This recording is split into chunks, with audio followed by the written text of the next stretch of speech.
just want to say that I'm so sorry.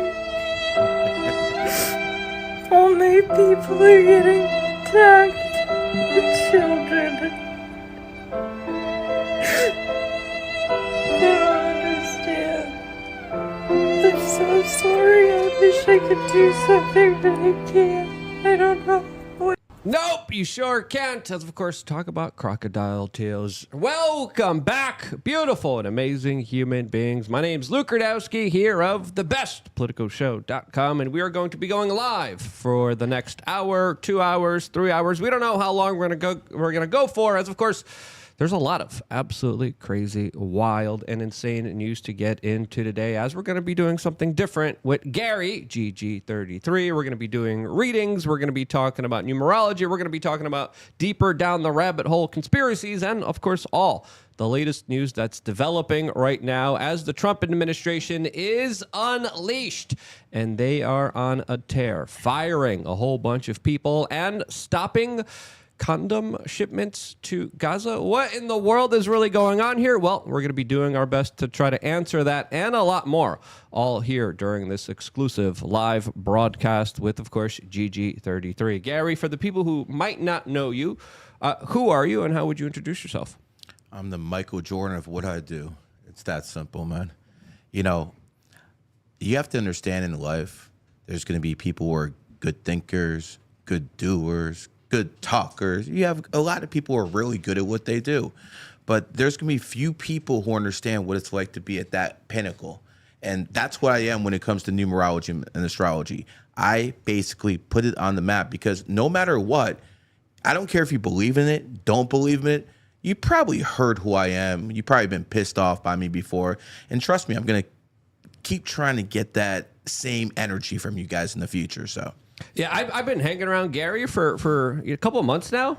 You always surprise me. There's always something you kind of bring forward and you highlight and you kind of bring up and you're like, hey, let me explain how this works from a totally different perspective than I think anybody else has ever explained it to me. And I'm like, holy cow, a lot of this kind of adds up. I remember last year during the Super Bowl, you kind of sent me the results before the game actually started, which is pretty wild. And I'll give you the results of this year's Super Bowl, but off stream. Yes. Okay, he's going to make some money off this. I ain't giving it to you because I don't know who you are. I don't have a personal relationship. Now, my man over here, I'll give him the pick, but, you know, it might be around for him to vote. So it is what it is. Yeah. But everyone here is going to win. At the end of the day, I don't know you guys, so I can't give you that pick. Yeah, I'm a capitalist, though. Yeah, you're not supposed to do something for free if you're good at it, right? Yeah, that's true. If it's a good service, you got to pay for it. There you go. And it's always great to have you. You're very entertaining. You always provide some very fascinating information. As of course, Solomon is also in the house here. We just met. We don't really kind of know each other, but let me move the plant so I could see you here a little bit better. But it's good to have you here. For the people who don't know who you are, introduce yourself, please. Yeah, thanks for having me on. It was nice to meet you. And yeah, I'm quite big on Twitter, social media, do a lot of journalism. I hit the news quite a bit because of the Elon attack on free speech and on my account recently. And before that, obviously, I've got a significantly decent academic background. I've got like a number of degrees and so on and so forth. So yeah, it's gonna be fire. Nice. We might even get into UK politics, which is imprisoning people for expressing political opinions back over there. We'll definitely talk about that. Yeah, and politics is my thing, so we can talk about anything. Awesome, perfect. Steph is also helping us out here, burning the midnight oil. Thank you, Steph, for pushing the buttons. Who are you? Hi everyone, this is Steph We Are Change, and I'm the official button pusher. And if you can't just speak a little bit closer into the mic, as we're expecting Steph to, of course, take over the conversation and lead it. Right, Steph? Yep, that's what I do. Awesome. Let's just get right into it, because I think we're dealing with a new Trump administration that we have never really seen ever in the White House. We're dealing with a new kind of juggernaut. We're dealing with a larger kind of elephant in the room that's not able to, of course, be ignored, as he's making a lot of big moves, as his press secretary just announced major cuts at the U.S. government, as they're looking to fire a bunch of people. They're looking to stop a lot of funds, as they just found out that they were about to spend $50 million of your money, of your tax dollars, to fund condoms in Gaza. Yes, you heard that correctly. Here's the clip that's being circulated around everywhere showing, hey, this is finally an administration paying attention to what the government is doing and how they're wasting your money. This is pretty big here. Here's the clip from the White House spokesperson today. More time to plan for the fact that they are about to lose, in some cases, really crucial federal funding, at least for a period of time. There was notice. It was the executive order that the president signed. There's also a freeze on hiring, as you know, a regulatory freeze, and there's also a freeze on foreign aid. And this is, again, incredibly important to ensure that this administration is taking into consideration how hard the American people are working. And their tax dollars actually matter to this administration. You know, just during this pause, DOGE and OMB have actually found that there was $37 million that was about to go out the door to the World Health Organization, which is an organization, as you all know, that President Trump, with the swipe of his pen in that executive order, is no longer wants the United States to be a part of. Good, because that's a criminal organization that has absolutely failed us and led us to make some very tremendously bad moves and decisions that wrecked the lives of not just Americans, but the people of the world. And that larger communistic run organization no longer will be participating with the United States, which I think is an absolutely great thing. Here's the continuation of this clip. That wouldn't be in line with the president's agenda. DOGE and OMB also found that there was about to be 50 million taxpayer dollars that went out the door to fund condoms in Gaza. That is a preposterous waste of taxpayer money. So that's what this pause is focused on, being good stewards of tax dollars. I think the people in Gaza need money, but not for that. I mean, this is nonsense. Yeah. I mean, clean drinking water, food, shelter, construction material to build a home. Yeah, that I can understand. Jimmy hats? $50 million on Jimmy? Are you freaking kidding me? As Elon Musk actually declared that this is the tip of the iceberg, as Deutsche looks like it's kind of delivering on its kind of larger promise of stopping government waste here, as this larger kind of interpersonal relationship that's kind of unfolding here is highlighting how Trump isn't playing any games. He's being very serious, as he's also discussing firing 2 million federal workers. I don't know about you guys, but for me personally, music to my ears. I've got strong opinions on this, but Go ahead. Go ahead. Go ahead, brother.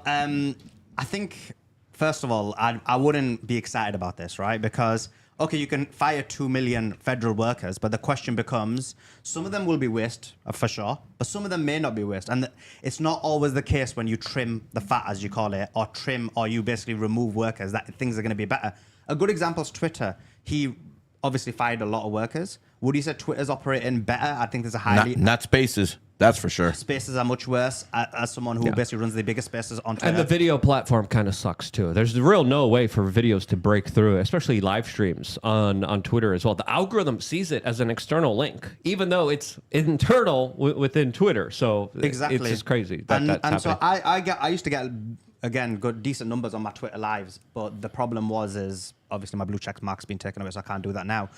But coming back to the point, so unless you've got a problem, like for example, we had people's blue tick being taken away, people being demonetized, there was no one to talk to, there was no one to email, there was not. So it's not always the case, and Elon can get away with it because he's kind of got this kind of, he's got these people who basically just love him and support him no matter what. But when it comes to the federal level, let's say somebody's not there to deal with your problem or queries, that's not great. Yeah. So like sacking 2 million federal workers may be a good thing, may not. We'll have to see. I would just if they're Democratic workers, it's a good thing. Yeah, and I gotta make that clear. In Washington D.C., they're predominantly Democratic liberal workers. I would respectfully disagree because I would argue the government isn't there to help you. The government there is standing in your way to take your money, screw you over, and throw you in jail. While of course they dance on your grave of destruction. Welcome to America. We can respectfully disagree. Welcome to America. As of course, we also wanted to remind people that we will be taking your super chats. Gary will be personally answering them as well and going through the numerology as well. We already got one super chat on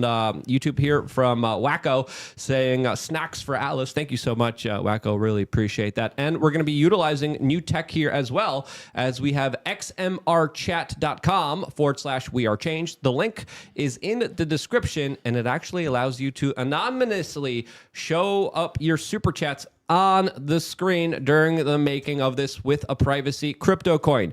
xmrchat.com/wearechange. And then, of course, we also have a Streamlabs link that does a 3% service charge. But any and all super chats will be, of course, attempted to be read here during this internal conversation. But yeah, we disagree. But overall, I think what we have seen with the Biden administration, what we have seen with government, in general, my personal dealings with the government have just been so disappointing.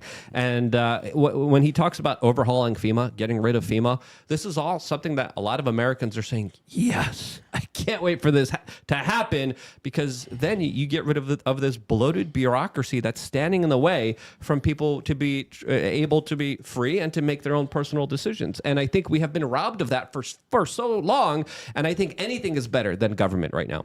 So I agree with you in terms of the Biden administration. I mean, Gary knows and everybody knows I was supporting Trump before the election. So people know I think the Biden administration is a joke. But I feel like right now, a lot of what the Trump administration is saying is hot air, and we haven't seen the real results of it.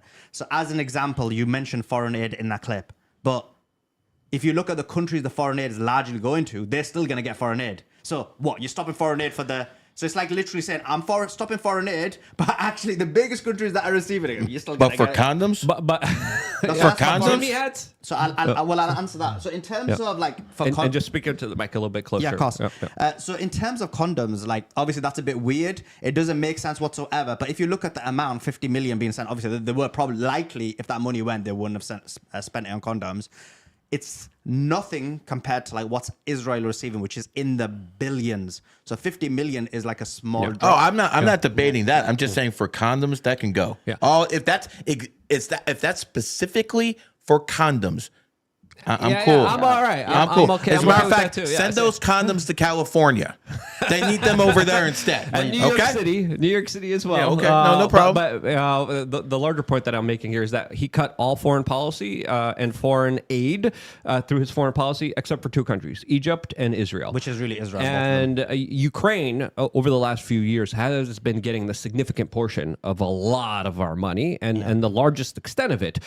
So have a lot of other countries in the world as well. Send Patriot missiles from Israel read that. I haven't confirmed that. I'm gonna, Ukraine. I want to see if that's actually true. I'm going to double confirm that right now in order to bring up that story, because we are hearing from Volodymyr Zelensky today that he also had to cut a lot of his programs since the money from the United States has officially been cut. And I think this is a larger attempt to try to bring Zelensky over to the negotiation table. There's also threats of sanctions and larger economic wars against Russia if they don't play ball. And it looks like we are still in the midst of a very heated negotiation that isn't going as smoothly as a lot of people expected it to go with the theater of war that is Ukraine right now. But let me look up this specific story, because it is a major one, and I saw people on Reddit talk about it. But again, it's also Reddit, and there's a lot of fake news and not true news being shared there at all. But the latest news that we're getting here specifically is that Donald Trump is offering 2 million federal workers the chance to resign in exchange for 8 months severance, a part of a larger package here. This would mean that the White House could expect between 5 to 10% of workers to quit, leading to $100 billion in saving. As a lot of people like Nick Sorter are saying that this is a great move by Trump and Doge. And personally, yeah, absolutely brilliant move. I would love that move. Well, how many of these people, what are we talking about? What are they going to get paid to leave? Because essentially you're paying people not to work. So that's a little bit I want to know exactly what departments we're talking about, all this stuff before I think that's a good thing. How much are you going to pay them for the 8 months as well?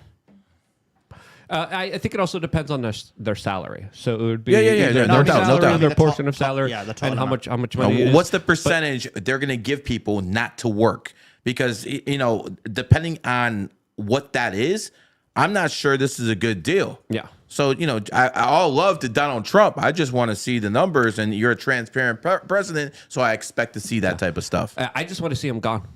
to be quite honest. I just want to see him leave. I want him out of my life. I want no more bureaucracy. I hate dealing with the IRS. I hate my taxes being so high. I hate dealing with this nonsense. You are a 4 life path. So let's get into the numerology, because what happens when people are 4s? They're more likely to get hit by the police. They're more likely to get hit by audits. You are a living example of this, because when you're 4 is the number of law and order. So you're going to be held to a much higher standard than anyone else. That's how this works. This is on a curve. Energy matters. America was founded on the 4th. There's good things with that and bad things. Let's start going into it right now. Yeah, absolutely, 100%. I got arrested 7 times throughout my career.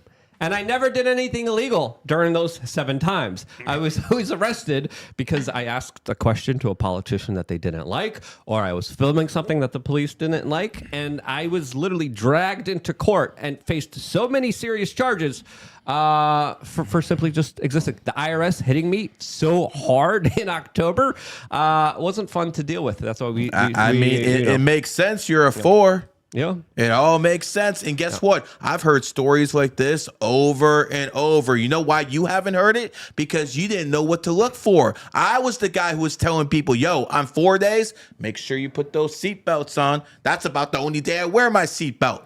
Because that's the day people are going to be held to a higher standard. So, for instance, if you're born on the 4th, 13th, 31st, or any day that adds up to 4 in total, like Luke, you're going to basically understand that this is the type of stuff that's more likely to happen to you than anyone else. Yeah, and America was founded on the 4th, and Correct. so were a lot of very successful companies that are operating within the United States as well. Let's go into it, because everything in life is yin yang. So I've talked about a lot of times, what are wealthy numbers? Because everyone wants to know, why are some people rich and some people aren't? So guess what? We know there's 2 numbers, 28, Elon Musk, 8, why the Chinese started Olympic Games on 8/8/2008. By the way, this is common knowledge in China. This is common knowledge in Asia, that 8 is the number of money, 28 is the number of wealth. That's something I put out there. But it goes deeper, guys. It really does. Because, see, when you're in a location that's defined by vibrational energy, if you match that vibrational energy, good things happen. Like, for instance, Donald Trump is born on the same day the United States military is founded. 6/14. He's a strong military president. They're connected, their vibrations. So in America, which is founded on the 4th, you're going to see a lot of people who are born on the 4th who are very successful. People like Jay-Z, people like Beyonce. Maybe that's why they have their house in the number of a 4. They're both born on the 4th. But see, it doesn't end there. It's not just people. It's also things. So when you have companies like Google, companies like Facebook, founded on the 4th, American companies that are founded on the 4th, because they're in America, the energy expands. It's like a cheat code, and they are using it. And don't tell me this is a coincidence. We're talking about some of the top companies in the world. Obviously, they know something that maybe your dumbass doesn't know. So don't tell me I'm crazy, because this is actually how the game works. I'm spitting game here. There's a lot of people that are in the kind of upper echelons of society that believe in a lot of stuff and implement it. And you see it, especially in a lot of the larger symbols that they kind of put out there to the general public as well. Steph, we have some super chats here. Let's read them off, because I think we got two big ones that just came in. Sure, we have Just 'Cause I'm Free. And read it into the mic. Just 'Cause I'm Free with the $100 super chat, so you know what happens when we get one of those. And it says, not only should everyone be calling their senators and representatives to vote to approve RFK Jr., Tulsi, and Cash, there is also HB 38 that is committee. It is for a national constitutional carry. Please call your representatives and senators. Let's get all these things passed. Yeah, thank you for that $100 super chat, Just 'Cause I'm Free. Absolutely agree with you on that one. We should go over the larger kind of kind of predictions for RFK Jr., Tulsi Gabbard, Kash Patel. I think that would be really interesting because they're going to be facing confirmation hearings in just a few days from now, actually in a few hours from now. Really? And it's going to be fascinating to see if they actually will be appointed, if they actually will be allowed. We actually have a special little marker representing people who give over $100. So shouts out to Just Cause I'm Free. We got another one here from Chris Coughlin. Read it really quick, Steph. Free Matthew Hoover, who taxpayers are paying to keep in jail for advertising a picture of an auto sear on YouTube. Lots of people getting hit under the old administration. And, truly, I feel for a lot of people that are being politically prosecuted. Individuals like Roger Ver, Joe B. Weeks, Ian Freeman as well. There's so many people that are now looking for specific pardons. But I want to ask you guys, what do you think is going to be happening? Because a lot of people are expecting fireworks. I'm looking at the corporate media right now, and they are running hit piece after hit piece after hit piece on Kash Patel specifically, Tulsi Gabbard, and RFK Jr. Do you guys think these guys will actually be appointed to the position of power? Will the Senate, will the Republican rhinos acquiesce to Donald Trump and allow him to have these members in his cabinet? So I found it shocking. If you look at Marco Rubio, he got 99. Everyone voted for him to be confirmed, which is shocking. Even Bernie Sanders, and remember, Marco Rubio is a rhino, uni-party type of guy. So that was surprising, which kind of says or demonstrates that the Senate is going to kind of go more towards whoever Donald Trump does put in place. Well, Rubio Moore is kind of like a neocon. He does represent a larger kind of connection to the intel agencies that he has as well. So I think that's why he was able to grease the wheels. Yeah. I think with RFK Jr. But didn't you find it shocking that people like Bernie also voted for him? That's a little bit, I mean, when you work with someone that closely for so long, you can kind of get to know them. It's kind of one big club that all these people are kind of in. It's pretty fair to say. That's the truth. RFK Jr.'s not in that club, as there's also a lot of shadowy organizations and dark money that's being utilized right now to slander him, to attack him, and to try to make sure that he does not get confirmed. Bill Gates is freaking out right now. What do you think about RFK Jr.? His birthday just passed. It was January 17th, 1954. Do you think the stars are aligning for him, if I could ask? Yeah, he'll be fine. He'll be confirmed. Nice. Do you think there's going to be someone that isn't confirmed out of all of those three? Because it's Tulsi Gabbard. We're talking about our RFK, who's a snake, who's going to come to power in the snake year. Let's not forget his famous uncle who was a snake. You have to understand that this energy plays into effect. I'm not going to bet against people born in snake years, whether they're 65, whether they're 77, whether they're 89. I don't give a damn. Most snakes are going to be winners this year. And he's most likely going to get confirmed just based off that energy. Yeah, I don't see any issues with that. I think Tulsi is going to be the one that's going to be the most difficult. She's a rooster, though. Yeah, Tulsi is April 12th, 1981. Yeah, she's an 8 Lifepath rooster. Good talker because she has that 3 energy there. Definitely a woman who's supposed to be in a position of power. Again, as much as we want to limit that, but as a 8 Lifepath rooster in a snake year, I think she gets through. I think they all get through. And then I think. Well, give me that one. Kash right there. Patel's February 25th, 1980. That might be the most difficult one right there. He is also threatening to release the Epstein client list. Yeah, that's gonna be the most difficult one. Trump's not going to release that. I think, I made a tweet about this kind of facetiously saying, hey, there's going to be a lot of rhinos. There's going to be a lot of conservatives that are going to try to stop Tulsi Gabbard, especially. Yeah, and Kash threatening to release the Epstein list. I mean, the intel agencies are just going to be really pissed about that. RFK Jr. has pissed off almost everyone in the establishment. So I made a facetious tweet saying Trump should leverage the Epstein client list and threaten to release it if any of these 3 don't get elected. redacted, and everyone was like, yes, yes, yes, yes, and everyone's like, just release it anyway. I don't know if it will be released or would it be released, but I would argue that Trump needs to kind of untangle that larger web if he wants to have more reign and control of his administration, because there's so many people that are still being extorted. There's so many tapes. There's so many videos and hard drives that they confiscated from Epstein that they lost, that they're using against these people that they could use and implement against Donald Trump's agenda. And I have argued that it would be advantageous for Donald Trump to kind of put in check these larger intel agencies by releasing this list, releasing what's really going on here, and exposing it to the rest of the world in order to kind of defang these intel agencies. Well, the thing is, and in addition to what you said, the reason why he needs to release it is because people now are asking questions. Why is it he's willing to release other files, such as the JFK files, and so on and so forth, but he's unwilling to release the Epstein files? Is he connected somehow? Is he worried that some people he's connected to may be part of the Epstein client list? So when you have all of these questions, I think it's imperative that he releases it. And if he doesn't, then there's huge question marks about Donald Trump and his connections to Epstein. I think the way he released the JFK files and the RFK and the MOK files, I mean, that was a boss move. Where are all those files right now? I think they're waiting to be released. Okay, so I want to see them released before I start praising. Yes. I know he signed it, and again, I love you, guy. But I want to see those files because of what I believe is in those files. If he actually released them like he said he did, that's going to cause problems. That's going to cause problems with certain people out there, and I would be interested how that plays out. I agree. It's gonna be Like how I did that? It's gonna be fascinating. I mean, that's how you do it on YouTube, bro.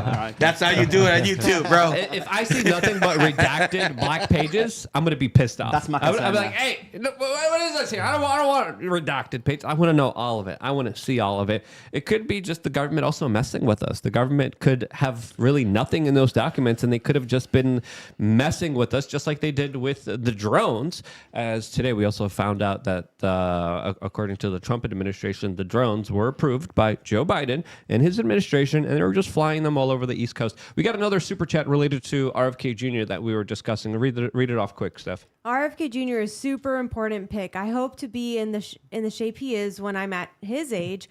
Cut out seed oils and other unhealthy oils along with processed food. Thank you, just because I'm free. Absolutely. Take care of your health. He definitely seems like the larger kind of representation of that, even though there's probably some steroids involved here too. Let's just be quite honest. Let me do a super chat too. Go ahead. Someone born December 11th, 1977. Double 11 Lifepath. You're a snake, and the snake year is coming. Like what? In a couple hours? Couple hours is a snake year. So here's what the thing. Everyone in life gets a boost every now and then. And that boost comes once every 12 years when you're in your own energy for most people. No matter what you do in life, you have to go hard. Now, as someone who's a double 11, you basically got to control your emotions, not let them control you. Obviously, I see money comes very easy to use. That's not going to be an issue. But what you have to understand in life is whatever you want, whatever you desire, whatever you feel you have that need to accomplish, this is your time to do it. Starting tomorrow. And by the way, the snake year starts on the 29th. 2 and 9 is 11. You are born on the 11th. Boom. That's just going to boost that energy that much more. There you go, brother. Go ahead. So it's 8 p.m. now on the East Coast. Tomorrow is officially the start of the Chinese New Year. Is that correct? Yeah, that's right. Right. Yes. So and then next year is the rooster year. No, next year's the horse year. The horse year. Okay. So it's her year. Stephanie's year. Steph. Are you excited about the horse year? Yeah, I'm excited. I got so many plans. What are the plans you got planned for yourself here? Because you're into this stuff too. Yeah, we talk about this stuff sometimes as well. No, I'm just learning about it now. I didn't know about you, GG, until Luke. So I'm learning about it through the GG33 way. There's a lot of other numerologists out there that just have it kind of different. So it's really interesting. You know what the difference is? Tell us. They're broke. I'm not. And I'm going to tell you why that matters, because if what you're doing actually works, you're not going to be broke. One of the reasons, like in 2002, when I started really going at other numerologists, I went to the top people of the field, and they would tell me all sorts of conspiracies and all this. And I'm like, okay, show me this works. And they never did. The difference is when I look at stuff, I don't study these books anymore. The books are garbage. I study people. And by looking at people, I'm able to see, okay, people with this birthday tend to have this personality. People with this birthday tend to do this, this, this. And by doing that, I was able to apply in different ways in life, like sports betting. We were talking right before the show how I picked the Super Bowl winner. I went 2-0 this week when it came to picking the NFC and AFC champions because I'm able to apply this energy. If you can't apply this knowledge in everyday life, it's not real. That's the difference. Whenever there's a party, everyone's always surrounded by Gary, and they love talking to you. We got another one with someone's birthday. Steph, read it off. Chicks love numerology. I'm a rat. It says it's You love it too. Latin 342 says I'm a rat born March 1996. What does that mean? March 19th. No, just they just She didn't gave give the year. she didn't give a date. She just said March 1996. Gotta give us the full. Yo, that's not how this stuff works. I want to make this clear. I'm not a psychic. I don't go, I don't have a crystal ball over here. This isn't like smoking glass, guys. This is real. But I need information to work on. I need information to work off. I just read the numbers. That's all I'm doing. And if you can't give me the whole birthday, I can't help you. She said 96 though? Yeah, Latin 342. Just comment in the regular chat room your date, and then I will tell you what that means. But she didn't say that specifically. But yeah, She's 96 and she's a rat. So what does that say about They're good at manipulation. Yeah, Rats are really good at manipulation. If you look at countries that were founded in rat years, they're really good at manipulation. Israel. So when it comes down to certain things, you have to understand that like Israel was founded 1948 year of the rat, but it's not just like astrology. They also mixed the numerology there. Think about it. 1948, 1948 adds up to 22. 22 is a master number in numerology. It's called the master builder and master destroyer. So once you start applying this knowledge, you understand how it works. Again, I want to make this abundantly clear. You cannot spell Jerusalem without USA. It's very simple why they moved the embassy there. Yeah, I mean, it makes sense, right? Yeah. I'm Sam. 19. just in the mic. Just speak in the mic. Just bring sorry. it up a little bit forward. She just responded. She says March 28th, 1996. March 28th, 1996. Well, when it comes down to being born on the 28th, and today's the 28th, congratulations, because it's like a golden ticket. It basically means not that you're going to be a billionaire like Elon Musk, or not that you can be a billionaire like Bill Gates, but what it does mean is whenever you need money, somehow, some way it comes to you.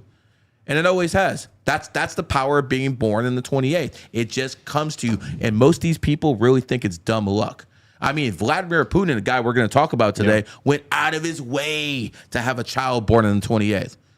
And not to mention, I also apply this knowledge myself, and my wife had the C-section on the 28th.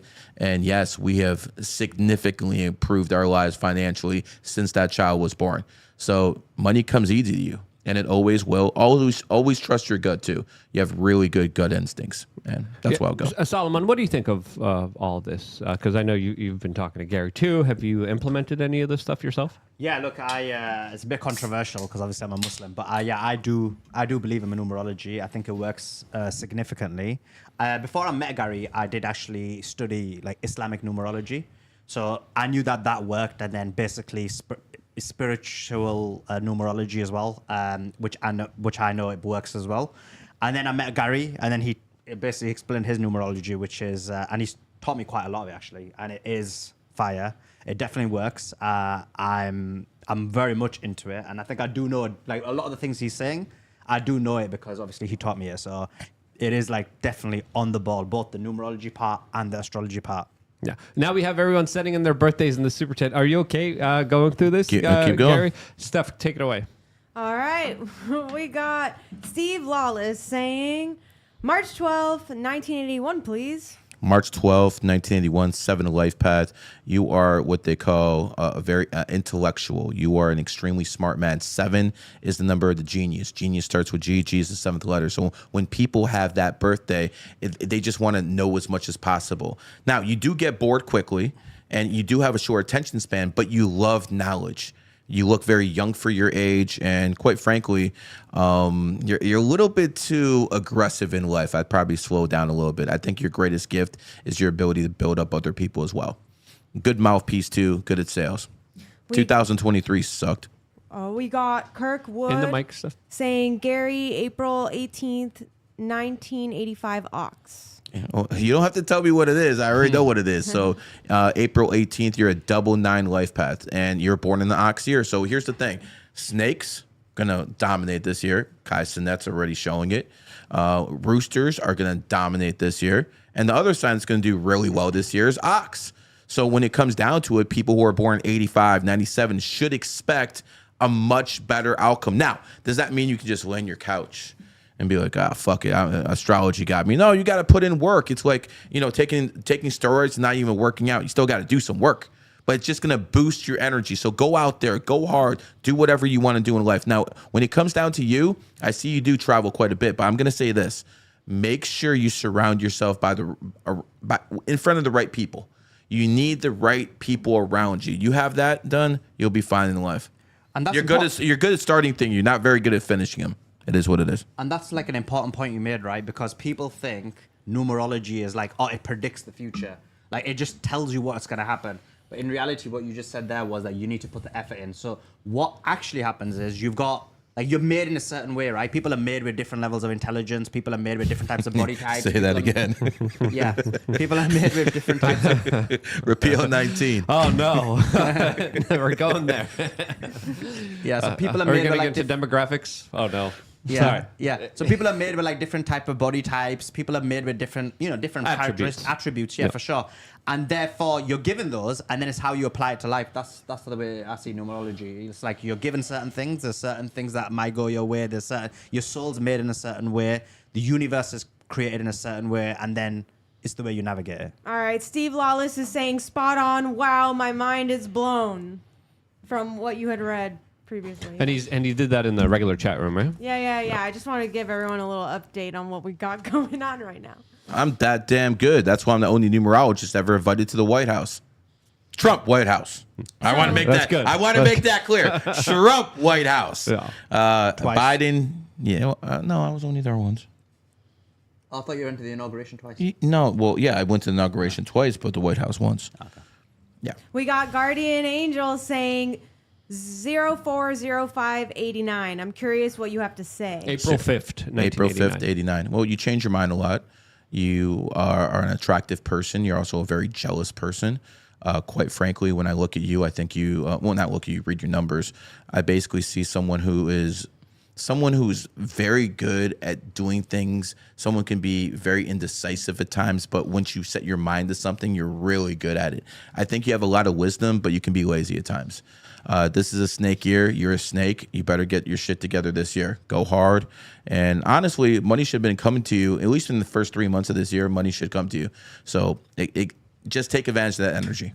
11/29, 1994, please and thanks. This is from Little Stinker. Well, I love talking to people who were born in 1994 because, like, I really didn't like talking to you guys about 6 months ago because every time I talked to you, I had to tell you it was bad things. I had to tell you, oh, yo, it's bad energy right now because you're born in the year of the dog.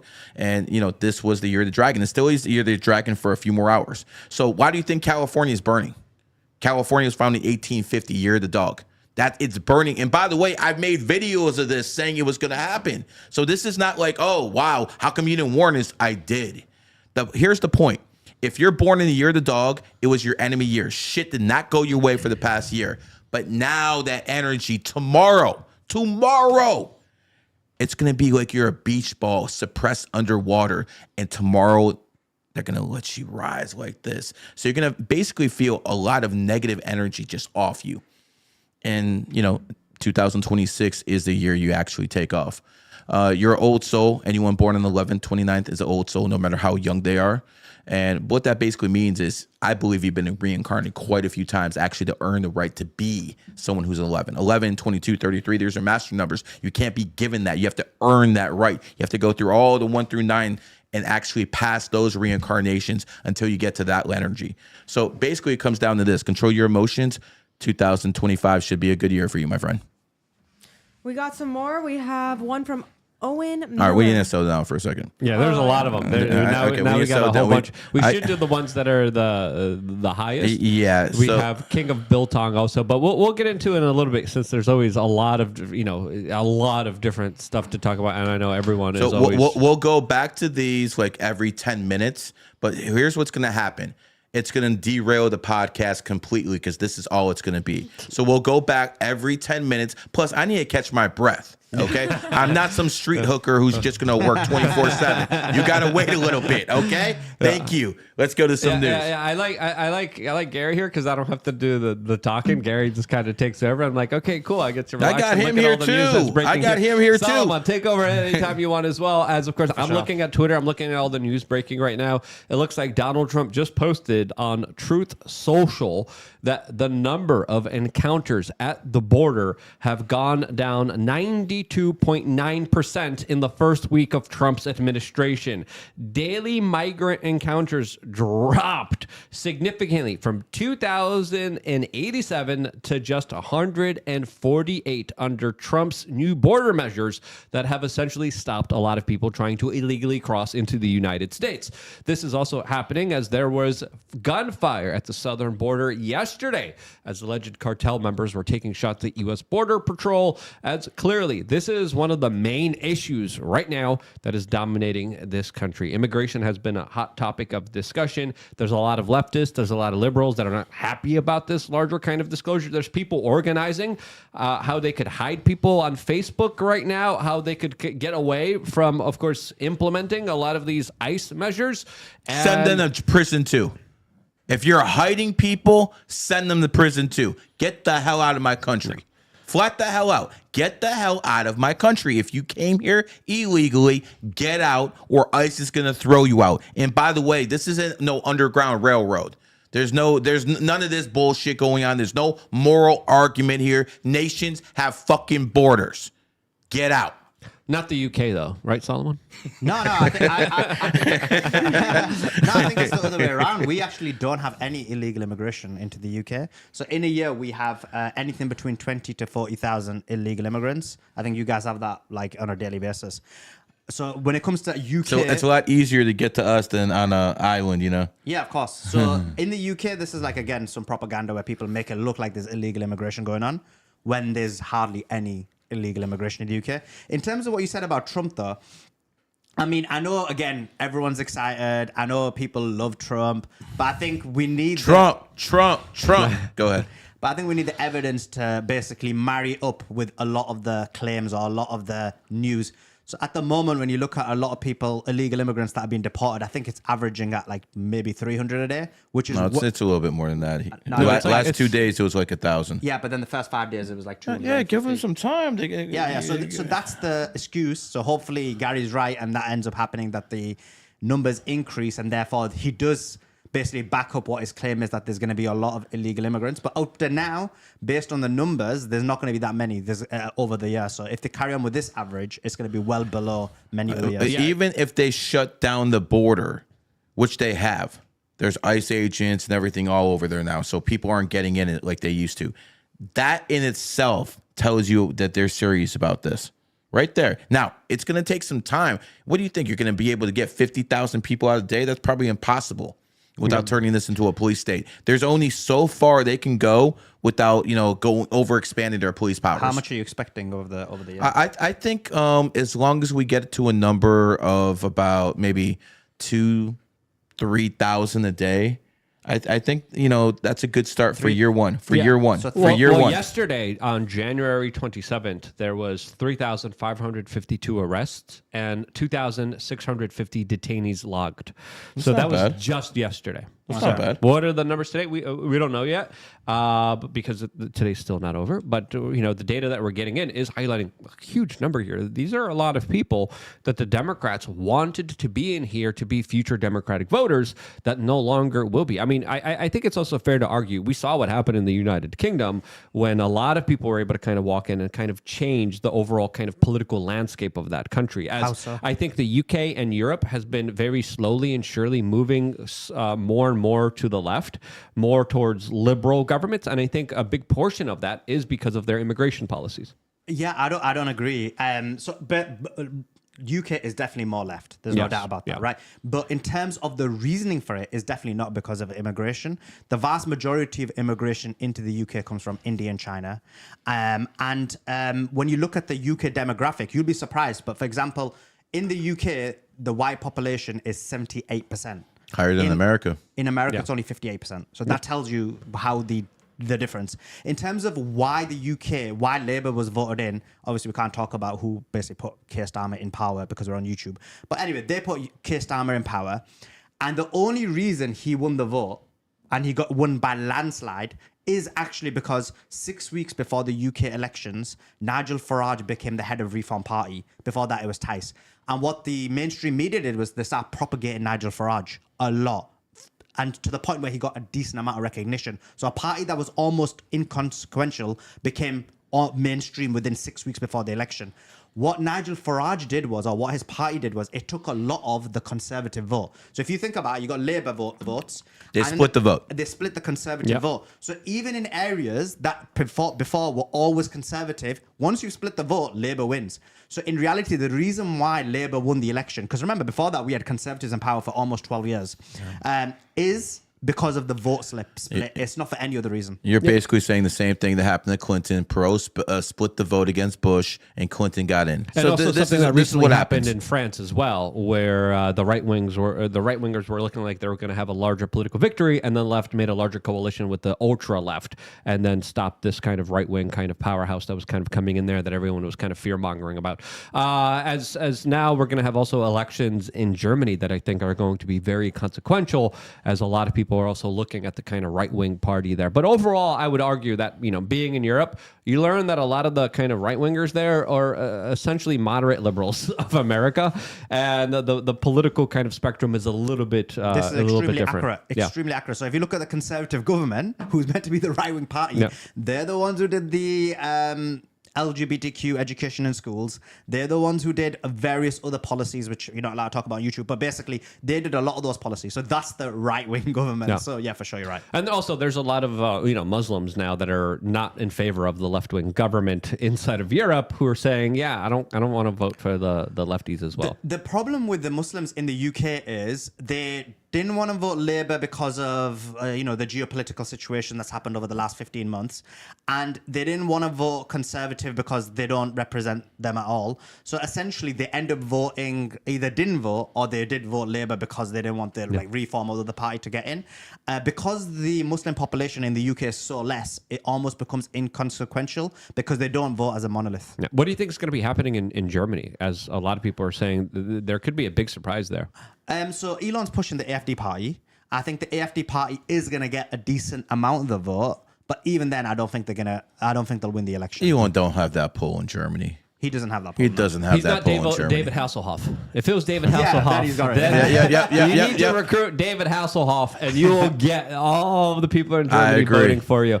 But Germany is a fascinating place. In about a I minute, spent I'm some going to time have there. to do my super chats Yeah. too, and then we'll jump to yours. We got a whole bunch now yeah. that are So- absolutely so do I. surprising as So well. do I, bro. So no, we'll get into it. I mean, we have the time, and it's important to answer as many people as we can here. We got a couple other people. Do you want to do it now, or should we? Go for a minute, then we'll All right, start. we'll go doing for a this. minute. We got Owen Miller who says, "Hey Luke, excited to see you Saturday. We're actually moving our range day from this Saturday because we do a lot of things for our members of LukeUnfiltered.com. If you're a member, you could also call in and be a part of the show.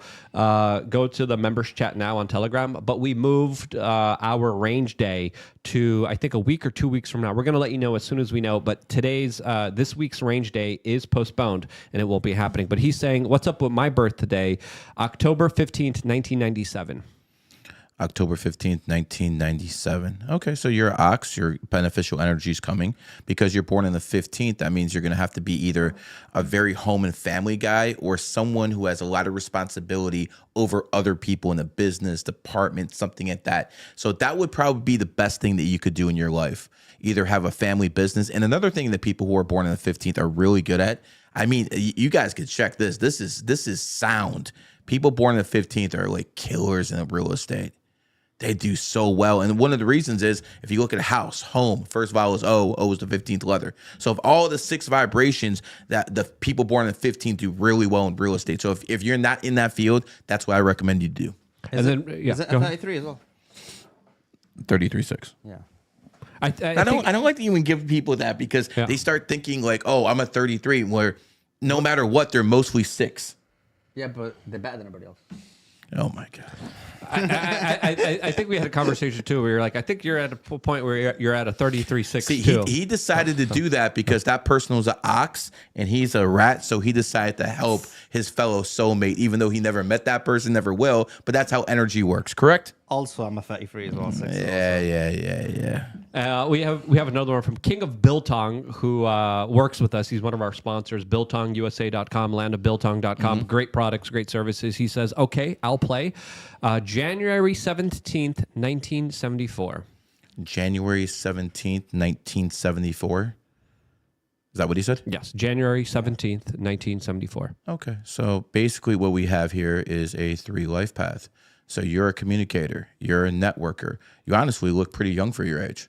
This is something you could know if you actually met the guy. So when it comes down to it, as long as you're that guy who knows everybody, as long as you're that networker, you're doing exactly what you should do in life. Because you're born in the 17th, 1 in 7 to 8, that means you felt what it is to be poor and be rich. If you look at the 17, 1 in 7 to 8, and it goes like this.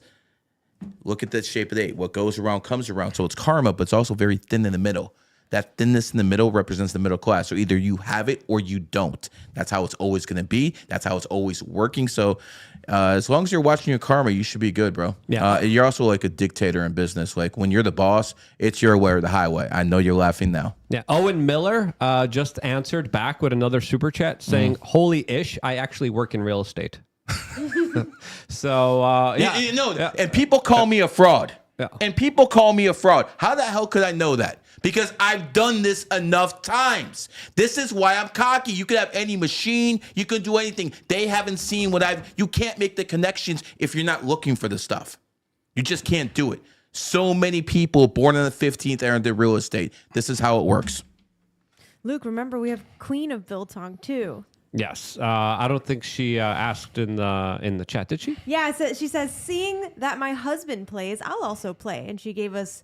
Oh, Queen of Biltong. Oh, yeah, Yeah. she's his wife. She live streams with him, too. Someone just gave And me they do- 1,000, so I'm going to have to do this one. Yes, you're going to have to do this one. Yeah, let's do yours. I promise I'll do yours right after. Queen of Biltong says, seeing that my husband plays, I'll play also 2/14/1989. 2/14/1989, 7 life path. She's a female? Yes. Yeah. So one of the things about numerology is it showed me that numerology is above gender. It showed me that numerology is above race. So I'm going to be very real. I don't think much of women's intelligence. I just don't. But when it came down to 7s, I saw that the women who are 7 life paths, who were women born on the 7th, 16th, 25th, were running circles around men. And I had to understand why. And it showed me that numerology works and it supersedes everything. So people who are born with the 7 energy, they're basically the thinkers. They're the strategizers. G is the 7th letter for a reason, and they also have the word genius there. So what you have to understand is if you're a 7, you're a thinker. Now, here's the thing. She's also born on the 14th. 1 and 4 is 5. That's the number of good looks. So we have that rare combination of someone who's extremely good looking and extremely intelligent. Kind of won the lotto, didn't you? It is what it is. Yep, and she's the wife of Anton. Oh, I'm sorry, man. I hope I didn't go too hard there, man. But she's probably running circles around you, Doug. You know they're laughing. They're laughing. As much as a woman can, though. 100%. Wouldn't it be like, for example, if you said a woman's intelligent? Just speak into the mic. Oh, sorry. Yeah. Just like because you said a woman's intelligent because she's a 7, but Yes. would you not say it'd be within the parameters? Like you wouldn't have like even a 7 woman wouldn't be smarter than like a 7 man, as an example. No, of course not. The 7 man in most cases is definitely just like a UFC fighter, a female UFC fighter would probably wreck all of us. I think that's a safe bet that Ronda Rousey in her prime would probably whoop everyone's ass here. But any male UFC fighter would whoop her ass. So, it is what it is. So, yes, I would definitely say that the 7 men are on top of the food chain. But, there is one number that's smarter than 7. Do you know what that is? 33. Okay. And pure 33s. Might be slightly better. Might be slightly. So That's as much as I'm getting out of him. Or you're the pure 33. No, he's pure 33. come on now. Okay. I'm 33. Come on now. Okay, I need to do this one reading because That's what I this was told guy, I am too, so. this guy really 33 as well? wants a reading. 33.6. Oh, okay. Yeah. Okay, hold on. I'm working it right now. Yeah, Gary's is live on his channel as well. We're live on our channel. If you're watching on any other broadcast, Gary, what's your channel again? GG33 Academy. On YouTube. On YouTube, it's GG33 Academy. On TikTok, I usually have a TikTok going too, but not this time. But we're live predominantly on Gary's channel, GG33 Academy, and then we're live here on youtube.com/wearechange. And we're going to do our best to read as many as we can. Obviously, the people who super chatted the highest will have priority here. But we're also going to be breaking down news here after Gary, of course. So I need to do a couple of these. Gary's going to do some from his channel as well. Let's do this one, 12/8/2000. So what you have to understand here is this is someone born on the 8th. Now, you understand how numerology works. 8 is the number of money. So a lot of times people who have that 8 energy are extremely wealthy. This guy just donated $1,500. Wow. Who else would do that? No, it was 1,000, then 500. Wow. I guess he wasn't getting fast enough. So he's like, okay, let's see if this does it. Congratulations, you got that one. So here's what it comes down to. This basically shows you how money works. Who else would do something like that? Someone who has an abundance of wealth, and that's what people who have 8 energy, they have that abundance of wealth sometimes. So here's why I'm going to look at your life. Let's look at your life. You're a dragon. If you would have hit me up at, about 8 o'clock in the morning today, I would have told you to open LLC because this is the last day of the dragon year. You are a dragon, and you want to imprint that way energy any way you can. So the best thing you could have done today was open an LLC. So I'm not sure if you're in California or some other place where you can put that in the computer or still get away with it. But if you can somehow open a LLC today on the 28th, the last day of the dragon year, you're doing yourself nothing but favors. You are a 4 life path. You're meant to work, bro. There's going to be no shortcuts. Whatever you want to do in life, you're going to have to put in work. See, that's the thing.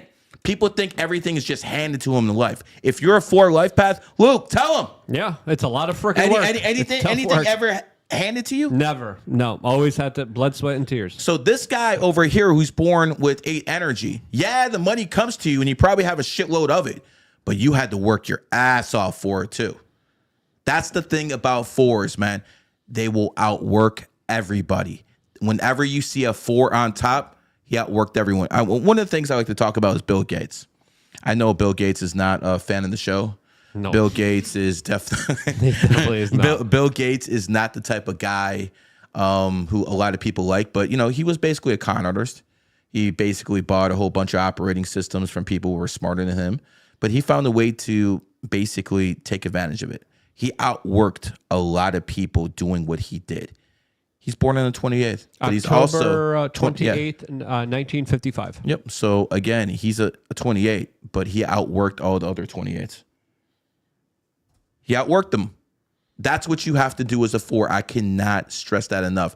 Now, this person's probably extremely conservative. This person is most likely going to be a person of like authority. What thing you have noticed, if you look at history, like Julius Caesar.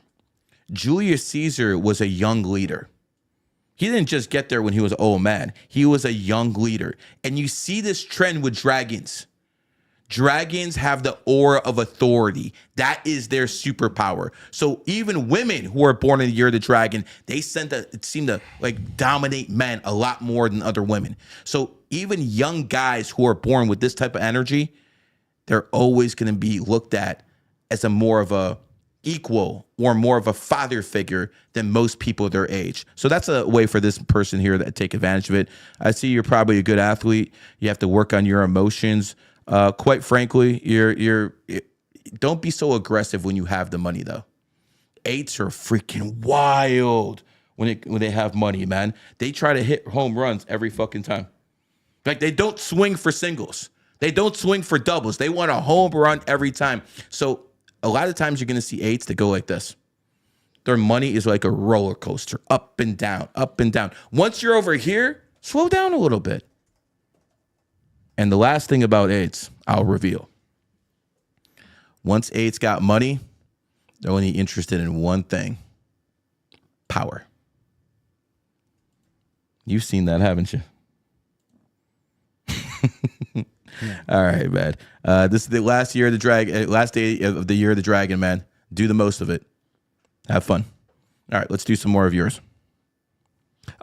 Steph, read off the $20 ones so we can make sure that we get to the people who, of course, sent in that amount. The Moon Guy says, my birthday is May 29th, 1992. Born the same month and day as JFK. That is correct. And John F. Kennedy signed Executive Order 11110 on 6/4/1963, which adds up to an 11 day. 11/11, you have that 11 too. And the reason he did that day is he was using numerology against the Federal Reserve. And they used it against him when they shot him at 11/22. So you have some metaphysical science against metaphysical science. And again, you can tell me all about who killed him, all about this. I'm telling you about the part they'll never tell you. You're born on the 29th, old soul. People were born on the 29th, 2 and 9 is 11. So you have that type of energy. When it comes down to you, you're a very fortunate person. If you live in America. Because if you live in America, you are a monkey in a monkey nation.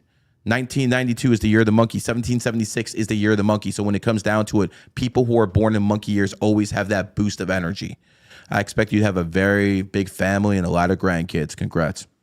We have Butterfly, who says, female, 5/07/1989. What's my year going to look like? 5/07/1989. So May 7th?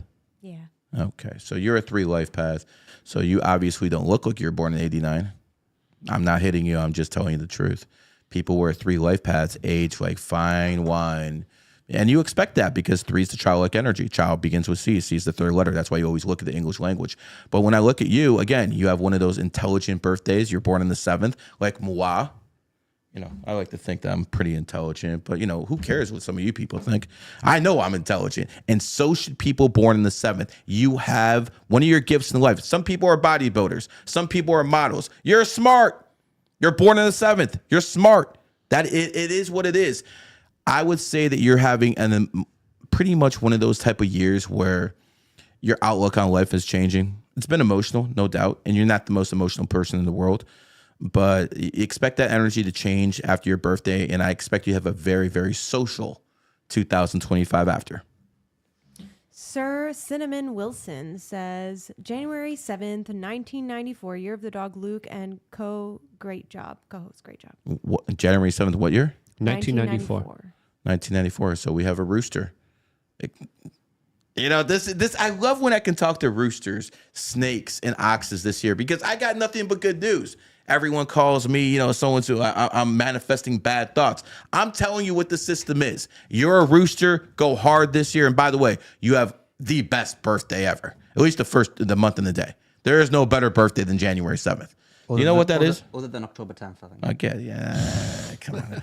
October 7th, January 7th is the only pure 7 energy of the whole year. You can be born February 7th, May 7th, October 7th. We know about that day. You can be born any day. But January 7th is the only pure one because it's the actual 7th day of the year. So you have an edge when it comes down to intelligence way more than pretty much almost anybody, But here's what I'm going to tell you. You're in your 8-year cycle right now. If you're in your 8-year cycle, focus on that bag, get that bag. That's the main energy you have to focus on. How to make money this year. It is about materialism in an 8-year. And as long as your karma's not fucked up, I think you'll do just fine. Go out, work them. It's interesting to see you kind of do this because you don't have any notes. You're not cheating. You're not watching. You're not doing. You don't have a cheat sheet. It just kind of goes off in your head. So it's just seeing. And you I at work smoke here. too, man. Yes. Yeah. How do you do it so fast as well? Because I'm a pure 33 soul. And I'm like, I'm usually, surprised whenever Gary's around. I'm always like, well, hold on there. Wait a minute there. And it's always fascinating to. So what's your date of birth? July 27th, 1986. So I know Gary talked about 4 life path, but then he also talked about 33.6. And a lot of the stuff that he did say does kind of ring true to everything that I've kind of been going through, and especially the larger work part, because I've been working my butt off, and that's been the overwhelming kind of. And I trend here promise for me. I'll get to everyone who donated over 100 on my chat before this stream ends. Yeah. Feel free to grab some of them. We could also talk about more of the news, because there's so much news After too. I do like 3-4 in a row, I like to slow down, because when I do it on my stream, it goes for about 90 straight minutes, and then I'm done. Because this takes a little bit out of me. You got to calculate numbers. This is mental gymnastics. I know most of you guys don't know anything about. Did you say July 27th? Yeah, 86. July, yeah. Oh, the same day as my sister. So that's the 4 then, isn't it? Mm-hmm. I thought you said you were a 33. 33.6. You're a 33.6. He's a 4. But there's another thing that Gary showed me later on. Yeah. You can't stop. I got it. Stop. So Those are the secrets. Okay. Yeah. So Got to be GG Academy for that. yeah. So I don't know what I can say. I can't And say. just keep it to yourself, bro. But a lot of the stuff has been pretty fascinating, pretty interesting to kind of look at, just like our current kind of political discourse, which also does seem like there's a larger kind of major shift, major change happening politically. I don't know if you've seen it. I mean, we're seeing it in Europe. We're seeing it here in the United States. We're even seeing a shift towards the right in places like Canada, of all places, where a lot of the political leadership. 51st state. Yep. Hopefully a Commonwealth. I don't know if I want them to be a state. I don't know if I want. No, Canada. I want to be second-class citizens. Yes. Second, I could agree. Second-class citizens. I'm okay with that, but not citizens. We can't give them full power now. No. They shouldn't be able to vote. Yeah, they're crazy Canucks. But I'm going to tell you this: Toronto's too big to be a Canadian city. We need that economy. We need Vancouver. We need Montreal. We need those places. And by the way, Alberta could be a state. They're that conservative over there. I wouldn't mind having them as a territory with more than just Commonwealth powers. Yeah, they also have a lot of natural resources. Take them all. Texas. And they don't want to drill in Canada. They have all these rules and regulations saying, we can't really take a lot from the territory, as there's larger conversations about Greenland, larger conversations about Panama, and Trump doesn't play around. Look at that conversation he just had with Colombia. That was fascinating to see, specifically with Colombia saying, "What, you're gonna mail us back our own people that are criminals? We don't want them. Send them back."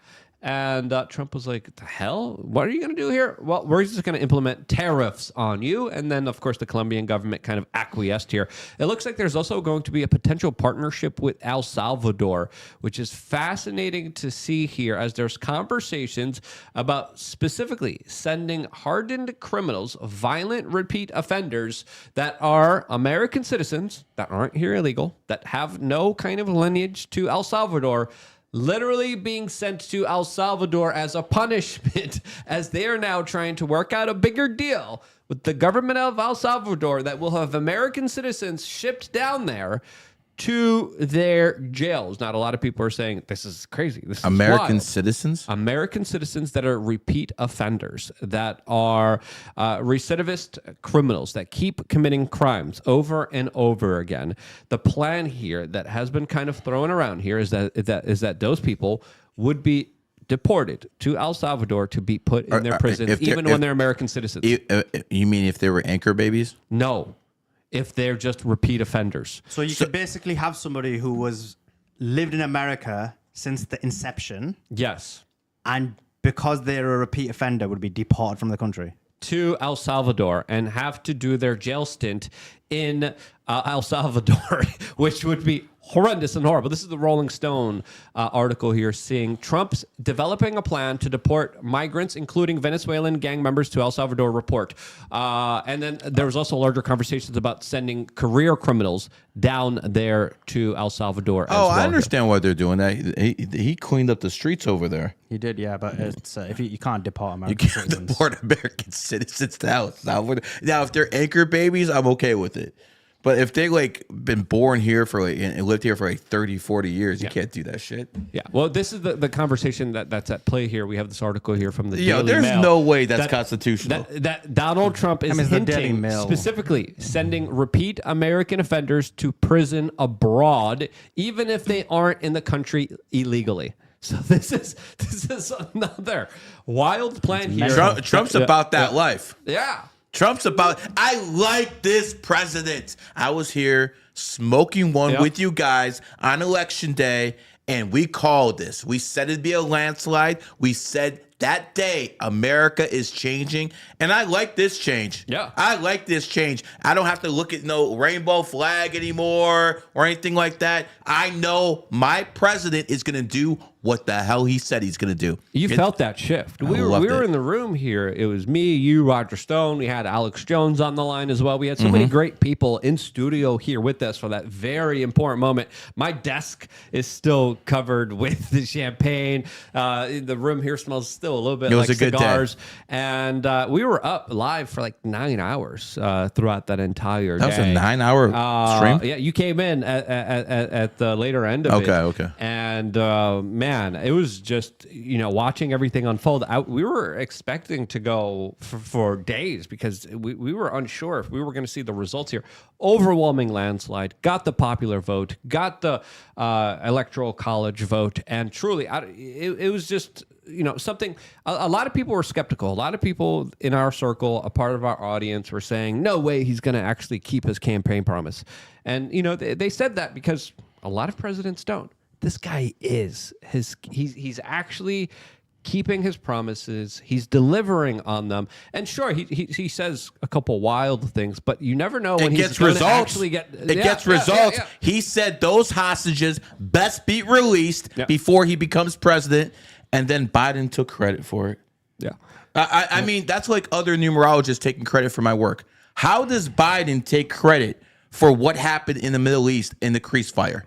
It's just absolute lunacy to me. The way he went I down to California and then kind of went to the mayor and said, "Are you kidding me? You're denying people access to their own land, to their own property? Are you freaking kidding me?" The way he stood up for the average American that had to deal with so much government in California, that was beautiful to see. That was incredible. I agree. Sulman, what do you think? Because I think you might have some opposing viewpoints here. Yeah. So look, at the end of the day, in terms of California, I do think that he needs to give more money to the Californians, both from a federal perspective, because as we mentioned earlier in the He doesn't want the liberals getting hold of it. yeah, but they're still Americans, right? And so they're suffering. And so in reality, like again, he stopped foreign aid, but for Israel and Egypt, that money should be going to American citizens in California Agreed. who are struggling, irrespective of their political opinion. Because part of being American, like I know you don't like liberals, but part of being American is you literally get the opportunity to have your own political opinion, to have a different perspective. That's literally what makes America unique and makes the West unique. And so in reality, they're still American citizens and they should be supported, and therefore they should be given a lot more money than the $700 that Biden gave them. So I hope Trump does that. And in terms of there being a shift in the landscape, I want to see that, because I think I predicted before, and this is why I supported Trump before the election, was I did think that he would stop the conflict in the Middle East. And he did. And he did. So we were right about that. And Yes. so I'm vindicated in the support, because a lot of people in my following weren't happy with the support. They're we gave Trump. they're not happy with you no matter what you do. They'll still find a reason to attack you. Yeah, but at the same time, I did predict that I think he's going to find the Russia-Ukraine conflict, because he promised that was one of his campaign Yeah. promises. Yeah. It'll end. I think he's going to find that a lot harder to do. And the reason for it is because he's used to using the more aggressive tactics against Putin. And part of that was like, we're going to financially support Ukraine. We're going to start we're going to put sanctions. All those things have already happened to Russia.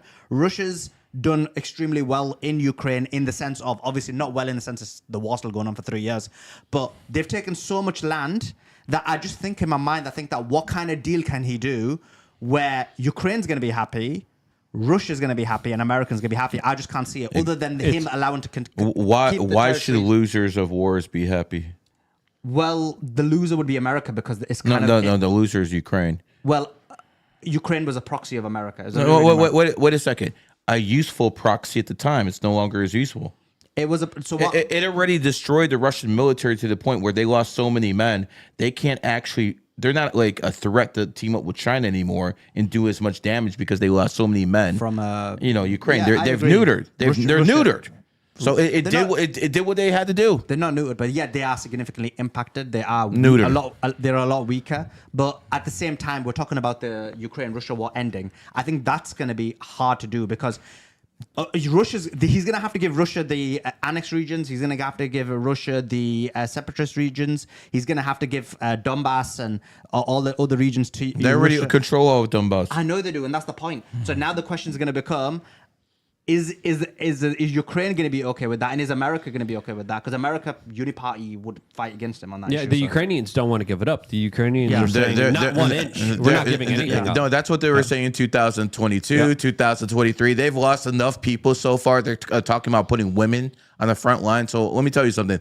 There's a lot of people there who will take a peace treaty right now. Yeah.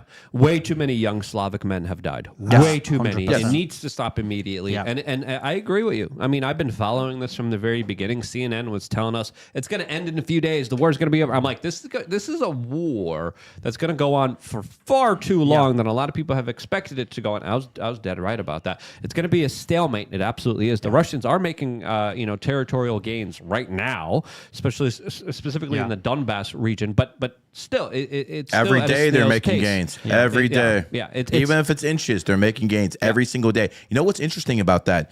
The gains actually started mostly in the Dragon Year. But if you go back a little bit before that, it was October 7th. The day the Palestinians, Hamas, went after Israel is the day the Russians went on the offensive. That's the exact day, Vladimir Putin's birthday. I personally believe that the Iranians gave Putin a gift that day. And the gift was, we're going to start a war over here. We know what's going to be the end result. We're probably going to lose. They didn't think it was going to go this far. And then that's going to take pressure off Russia and Ukraine. And what happened was Putin went on the offensive, and they've been winning the war, honestly, since October 7, 2023. They've made significant gains this year. But just to add to your point, because I think it's extremely accurate, where you said that you didn't think this war was going to be short, I completely agree with that. Since 1945, modern warfare has increased and advanced so considerably that there's no war that is temporary. Yep. Because countries are so powerful now, you can never invade in another country and basically win in quickly or in a significant manner. And actually, my position is the vast majority of time, whenever you try to invade another country, you're generally going to lose, or it's going to be a long, elongated war. You saw that in the Middle East. You saw that when, for example, Israel tried to invade Lebanon. Lebanon was destroying them on the ground. Any kind of situation, irrespective of who the army is, when there is an invasion, they find it very hard. So based on that, Russia's done quite well to get some advancements. Except for Syria, which was an inside job. And a lot of the top generals worked in with a lot of the resistance fighters as well. But even Syria, Syria was from 2011 to 2024, and they failed. And it's only in 2024, just now, something happened. Russia obviously is the Russia-Ukraine war is fixated on that. Iran had their peace treaty. There's a lot of moving parts that happened, and it wasn't even a war. They just walked in and kind of took over. Like if you saw the Syrian army, they kind of gave up. There wasn't even any major battles. They weren't even fighting. But we had some interesting comments from Putin today, specifically talking about how the larger peace measures were sabotaged before here. We, of course, were reporting on this as soon as it happened. A lot of people called me a conspiracy theorist. We were called fake news, and we were saying, hey, guys, the West is deliberately sabotaging a peace deal that was already ready to go, that the Ukrainians agreed to, the Russians agreed to.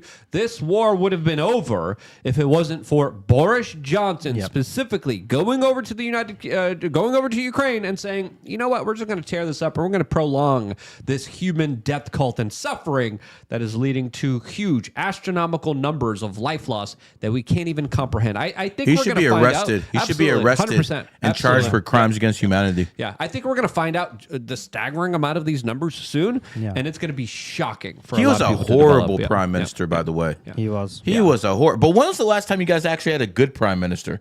And don't tell me Thatcher. Thatcher caused so many problems, but I think there's not been one for a very long time.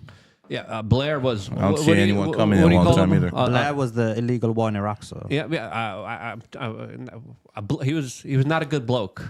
I'm trying to think of the lingo here from the UK. I haven't been over to the UK in quite a while, but he certainly UK's a pig nation. Yeah. That means in a day, well, I guess it's the 29th already in the UK. That means right now the UK is their enemy year, so that pound is going down. Everything in the UK that can go wrong will go wrong. I promise people who are watching, because Suleiman's here from the UK, it's not going to be a good year. And that's why Suleiman's here. Yep.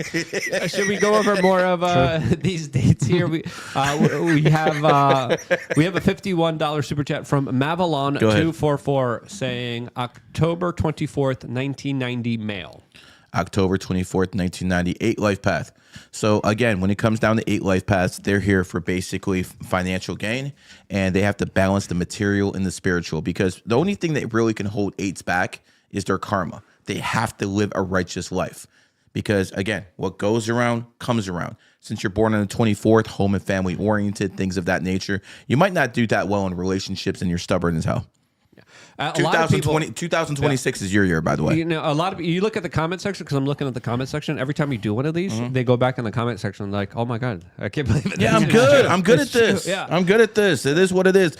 Let's do a few more of yours. Then I'm going to do a few more of mine. Then we'll go again, and then we'll keep the process going until it's done. Jay Reyes 123 says November 19th, 1991, male goat. 5 life path goats. So obviously, you know, I'm mad enough to say people who are 5 life path goats are extremely handsome individuals. You have no trouble picking up women. Also, you're pretty chatty. You look very young for your age. Here's what I'm going to tell you. You're one of those guys who you're around the right people. You're around the right people. And that is basically something you can take advantage of. Not many people have access to people in wealthy positions just like you do. And you're like, how the hell does he know I'm around wealthy people? Because I know what the energy implies. I know what the energy entails. And by the way, your greatest gift is your ability to look in people's eyes and tell if they're lying. Yeah. Steph, read this one from Bone Crush.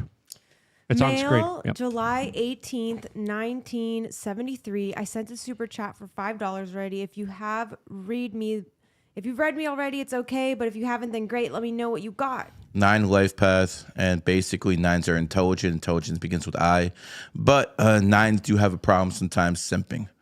And the fact of the matter is, whenever you're around female beauty, you can get a little bit, how can I say, a little bit not yourself. So I would encourage people who are 9s to be around the right influences, and things will work out for them. I do believe this. You're really good at that body language thing. You can, like some people, I would just say, look at people's eyes and tell if they're lying. You look at people's body language and tell if they're lying. Yep. We're going to try to read as many. Do one more, and then I'm going to go to mine. $20 and up ones. We got another one from Michelle Maya Bell saying December 28th, 1970. Well, your enemy year is over. It's over in a couple hours. So here's the thing. She's born on 28th, but she's also a dog. So she's good at making money, but not so much last year, because you were in your enemy year. So your enemy year's over. Everything's going to start going up. That bag has always been there. I can look at your birthday and understand that. I understand you don't trust people, but trust me when I say this. All right, let's go to some of mine. Let's go some of yours on your channel because as well. I got a whole bunch. Oh, wow. So the November 19th, 1991, he already hit me up, and then he hit you up. Wow. Okay, so I'm going to try to go a little bit deeper with you. I personally believe when I look at your birthday, you're probably going to be working for the government. At some point in your life, I think, not that you're going to be like some kind of poll, working at a poll station or some shit like that. You're going to be doing significant stuff within the government. That is my opinion of looking at this birthday. Also, 2027 is probably going to be one of the better years of your life. So, by the way, that was pretty smart going to him. All right, Gary, I've been excited to get a book of reading with you. January 7th, 1977. Same date. Yeah, you're definitely a dragon. If you're born January 7th, 1977, it's a dragon. But 1977 is a snake year, but January 7th that year is a dragon. So when I look at a birthday like yours, I look at all the 7s in your birthday, and you have quite a lot of them. So what that means is you're going to be extremely intelligent, but you're also going to need that loner time. You're also going to need that time to yourself where you want to be by yourself. So sometimes relationships don't work out so well for you. It is what it is. Now, looking at your birthday, obviously, you're an extremely good-looking woman. Any woman with 5 energy is going to be extremely hot. So here's the thing. You have someone who has 7 energy and someone who has 5 energy. It's one of those rare combinations where a woman has looks and brains. I mean, you talking about rare, bro. I'll stay quiet on that one. Hey, I mean, come on, man. We keep it real here, guys. Comparatively speaking. Next one, 4/2/1998. Oh, damn. We got a 33. So you're a 33 Tiger living in Houston, Texas. You'd probably be best in California. I understand you don't like the liberals, but the energy would be good. San Diego or something like that. Orange County. Looking at you, I would say the best part you have is your ability to force people to compromise. You're a 33 born in the second. So what that basically means is 2s are the diplomats in life. If you look at some of the greatest diplomatic victories or peace treaties, even the Nazis gave up on May the 2nd because 2 is the number of peace. So I would say that your greatest ability is being a negotiator. Now, that's not a typical career for a tiger. Okay. And Tiger's typical career is not a negotiator, but this just shows you that numerology supersedes astrology. You need to be that guy that gets people to negotiate that no one else can. So an investment banker, someone who does like basically deals like this, anything to do with the housing market, you'll be very good at. And we'll go to do a few more of mine afterwards, but let's keep the show going because we're going to be here all day doing this. No, this is fascinating stuff. It's very interesting to kind of listen to all of this, especially when you're just kind of going off. And it's always interesting to see you work. And every time we're out somewhere, every time we're about, you kind of call people out in real time as soon as you get their digits, and it's fascinating and it's always awesome. I love when people say like this is all a con and everything like that. But why does everyone who I give a reading say I'm dead on? When they're honest. Yeah. When they're honest. I don't know if you have similar experiences, Solomon, seeing Gary kind of work or seeing some of the stuff that he does. Yeah. Look, obviously Gary's a good friend, and he's on the ball when he gives his readings. I think the problem he has is I think there's a few people who give you fake information or fake birthdays. Obviously, Joseph Wilson. A problem. That's a problem because what happens is people think that they're disproving Gary because what they'll say is, they'll give a fake birthday and then he'll give a reading based on the birthday. And then they'll be like, that has disproven numerology. But in reality, it hasn't. All it's done is like proven that you lied. Because the way you disprove it is someone gives Gary the date of birth and then maybe they write down what their personality is. Gary writes it down. That would be a good way of seeing if that's accurate as opposed to giving a fake one because a fake one doesn't actually demonstrate truth or falsehood. Yeah, someone gives you a false address, and when you get to the wrong location, ha, okay, idiot. Yeah, that's not how it works. So exactly, no, I agree with you. So it's fascinating being involved in all of this. It's fascinating seeing you kind of work the way you do. You know what else was fascinating? Seeing how fast Justin Trudeau had to resign and fold with his enemy year coming. Yeah, he came to power in 2015. 2015 is the year of the goat. He's born in the year of the pig. Canada's a cat nation. That's the triad of friends. And with his enemy year coming, he was forced to resign, and he will step down in 2025. It just shows you how the system works. Elon Musk is having a lot of heat come out of nowhere in the past couple weeks. Out of nowhere. People didn't think this was going to happen. Man got cocky. I did a couple interviews on this already. We won't have to go too far in this today. I already did what I did. But Elon is going to be humbled severely in 2025. You voted for him, didn't you? I voted for Elon. Yeah, When? Isn't he like really the president of the United States? Well, I keep telling people to say that, so Trump hears that and fires his ass even quicker. I mean, you just look at the situation with the H-1B visas, right? Yeah, I was just about to bring that up. I was just about to talk about the larger visa issue that definitely transformed his image to everyone, especially after those algorithm changes. But sorry, go ahead, make your point. Yeah, because Trump 2016 says, as part of his election campaign, I'm against H-1B visas, right? And H-1B visas, for the listeners, is basically bringing foreign workers into the United States. They claim it's the most intelligent, but in reality, you've got foreign workers coming for a wide range of jobs, and then American workers are not getting those jobs. In 2016, Trump said, look, I'm for the American worker. I'm against H-1B visas. 2024, Musk loses it about the H-1B visas. He starts basically attacking huge Twitter profiles, such as myself, Laura Loomer, Myron Gaines, and various others, and then takes away the blue check marks and demonetizes everyone. And he says, he's a liar. And he goes, I'm going to go to war with people just because you have a different political opinion. And then the interesting thing was his war was against, generally speaking, the vast majority of people who are pro-Trump and are MAGA. And what was interesting was everyone wanted to see what Trump's going to do. And it seems like Trump bent the knee to President Trump, President Musk, and basically ceded the H-1B. And then he said, I'm for H-1B visas. I was never against it. Let me say this. Musk spent how much on him? $44 billion. He did that before he was elected, but I mean before he went running. So how much did he spend on his campaign in PACs? Like about 280, 270 million? I believe so. Yeah, it was one of the biggest. I think over 100 million. Yeah. Okay, so it was bigger than Murray Middleton. It was about $250 million, somewhere in that ballpark, right? He had political capital with the president, and he wasted all that political capital on this one issue. Because ever since this issue, Trump has been pushed out. Musk has been pushed out of the Trump White House. And he's been doing it in subtle ways with helping people who Musk hates, with having his chief of staff saying, yo, you're not going to be anywhere near here. So he traded all his political capital on this one issue, and now he has no political capital left. Good trade, brother. No, that's a good argument. Yeah, we have the Times of India specifically reporting how, and they're asking this in a kind of in a question-like way, saying, is Elon Musk's access to Donald Trump being limited by ICE maiden Susie Willis? Here's the truth here. And they go on in their article and they kind of describe what's the larger situation here.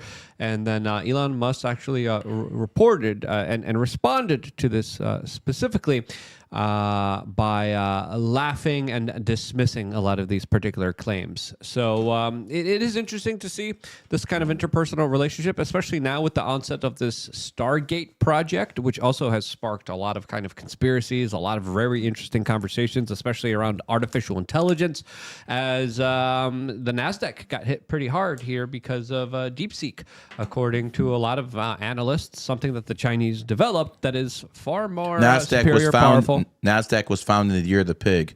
You can expect it to take a beating in the year of the snake. And then that also is tied in with crypto, and then crypto went down too because it's tied in with the NASDAQ.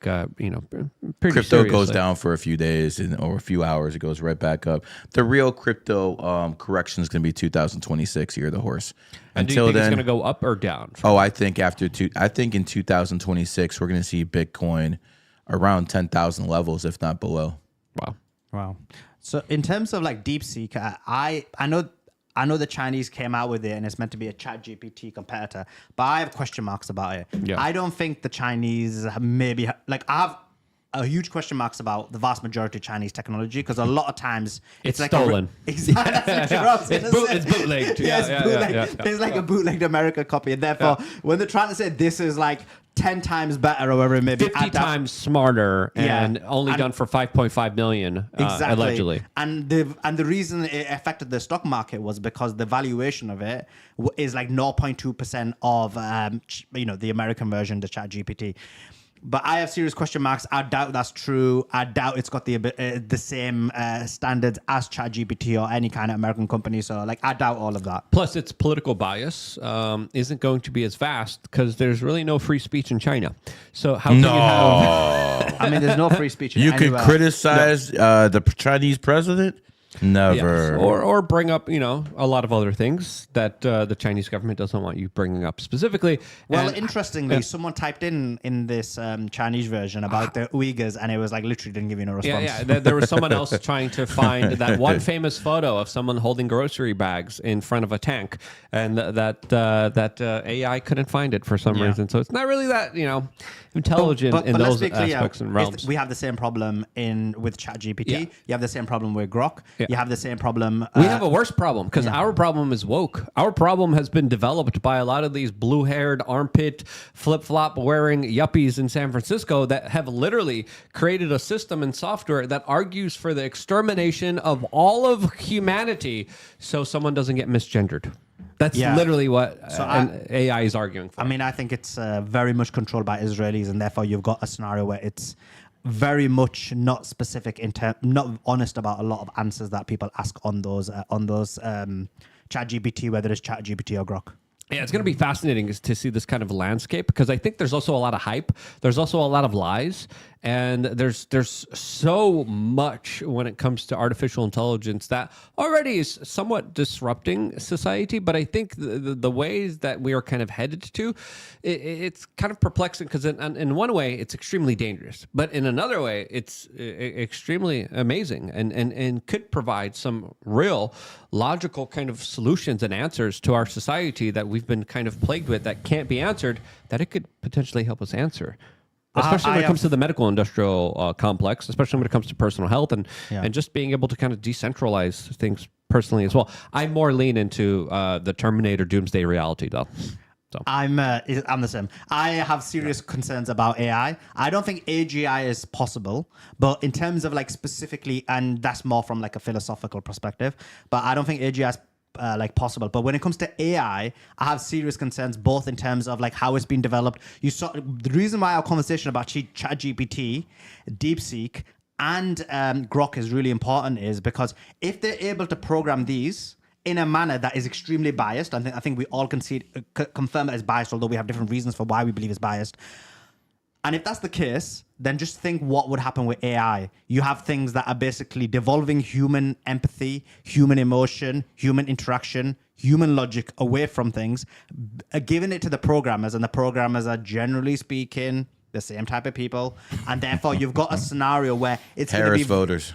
Those type of people. Well, or Israeli controlled or Indian controlled. And therefore you've basically got a scenario where they can control AI, and therefore the path we're going towards or where we could end up in is extremely concerning, which you said is probably an extremely plausible risk. Yes, and then there's also the kind of larger kind of extermination of humanity that I think is also real when it comes to a superior intelligence, essentially ruling over a lower intelligence as well. Yeah, Skynet's going to be real. Yes. So, Wow. I don't think there could be superior intelligence. That's the thing. So, but I think in terms of programming, yes, you could have a scenario where let's say an AI would be like making some kind of calculation, and based on that calculation, they're like, oh yeah, guess what? Let's blow up Canada because it might save humanity and that's just like crazy because humans in the wouldn't do predictive that. future, and later down the line, we need to do it. Yeah. Maybe we do.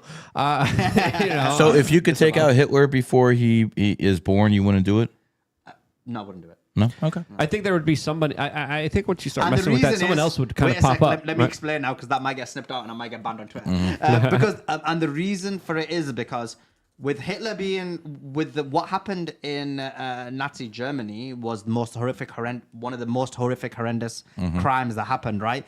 But then the result of after 1945 is probably the reason for a lot of the development we had in society, a lot of the situation we had in society. If you look at, for example, development in a wide range of industries, both in terms of aerospace and in terms of a wide range of things, I think in the end, changing the timeline doesn't always end up being something positive. Yeah. It also brought us the nuclear weapon, which Donald Trump is actually talking about getting rid of worldwide. Let's get into that conversation before getting into some of the other super chats here. Gary, I don't know if you're ready, but you've been on a tear here. Steph, we have 2 first timers on screen right now. Can you read them off really quickly? First timers. On the screen. Look at the screen. Speak into the mic. Where am I looking? Are you talking about Right Alejandra? here and on the YouTube. Is it the Alejandra one? Yes. She says, super curious about my son. He's 10/01/2019, and I'm a snake 4/5/1989. He's a pig. I've heard you say enemy signs. Give me those birthdays again. So the sun is a snake, October 1st, 2019. Okay. And she's a pig, April 5th, 1989. Yeah. So I know that was a difficult pregnancy. I know that. And here's the thing. You guys are blood. You're going to love each other no matter what. But as the child gets older, expect more pushback as an adult. Just expect that because people who are enemy signs think differently. You go left, they go right. And you're going to see as the child gets older, you're going to see more of that come out. Now, quite frankly, you're going to have a good year, but you have to watch out for your child that, he's only 6. Obviously, he's very small and stuff, 5, 6 years old. But, make sure he's not on the monkey bar so he doesn't fall off. Make sure he doesn't get in the fight in school. Even with the kids, you got to be more careful. Like, for instance, my kid is born in the year of the dog. This was the year of the dragon. Even last year, 2024, year of the dragon. I was more cautious with him. Even, being so, he was stung so many times by jellyfish. It was like amazing how many times he was stung by jellyfish. And if that's the worst thing that happened to him, good stuff. But still, it's not pleasant when you hear your child cry and, not much you can do about it. So you have to understand that you're going to have a good year. He's going to have a little bit more of an off year. Obviously, 5, 6 years old, not going to do that much. But just make sure he's in more safer situations. You don't want to make sure, something could happen. Your dog. You want to tell the story? Oh yeah, no. Atlas got hit too right before the start of this one. This stuff was kind of more part for that one as well. I think she got bit by something, and then she was acting a little weird. And so again, this is the animal, the dog, but they get affected the same way that people who are born in dog years are. And the dragon year is almost ending, and right at the end, the dog gets hit. See, people get real cocky at the end. Like, oh, I beat this stuff. And then something like this happens. I've seen it too many times with human beings. I'll never forget it was January 2015, still the year of the horse. And one of my rat buddies, he's like, man, this is all nonsense, man. None of this stuff works. Shut the hell up. And then 2 weeks later, he's in the hospital. There's something wrong with his foot, and no one knows what the hell is wrong with him. He can't walk. And he's like, well, how come this happened in the goat year? I'm like, no. The horse year ain't over, buddy. So it always changes somewhere in late January, early February. But here's the thing. You're born in the snake year. Your kid's born in the pig year. It's unfortunate that it happened that way, but it did what it is. So you got to do the best as a parent to understand. Don't go overboard. You might have a tendency to get mad. Cool down. We got another one from Aliens and Dead Spencer saying 1/26/86, so January 26, 1986. Female, quote, "A been a rough year already. What's coming?" ? Well, the year just started, but here's what it comes down to. You're a 33/6, and as a 33/6, you're going to be bouncing back and forth between both vibrations. So as someone who has 36 energy, you're definitely going to be more 6 than 33. Ain't that right, my friend? But when it comes down to it, you're going to have that energy where some days you want to take over the world. Some days you just want to be a homebody. But you're born on the 26th. And the most important part about that 26th is not just money. That's more with the 17 and the 8. But with the 26th, it's karma. So again, I don't like being a mean person. No, sometimes I do, but not this moment. You have to what? No, continue. You have to understand that if you have that number 26, you have to be very, very careful of your karma. You must live a righteous life. You literally have no choice. My advice to you, if you're having a tough time, travel more. The more you travel, the better you're going to feel. Interesting. Are you ready for some more? Yeah, go. Steph. Sky High says 7/11/86. 7/11/86, another 33/6. They just come in bunches, bro. A lot of these people. Well, the last one was a tiger, but this last one was an ox. This one's a tiger. If you're in America, it's probably going to be more pushback, because you're a tiger. You felt it. Mm-hmm. One of those things is you're not just a 4, you're also a tiger in the monkey country. So you're getting hit the double whammy, which is why the IRS got in your ass, because you had that double. But do you know who else was a famous tiger who was in Hollywood and he got hit with tax evasion charges? No. Wesley Snipes. Okay. Wesley Snipes. And, when it happened, I heard all the people on the radio, all the people in the news.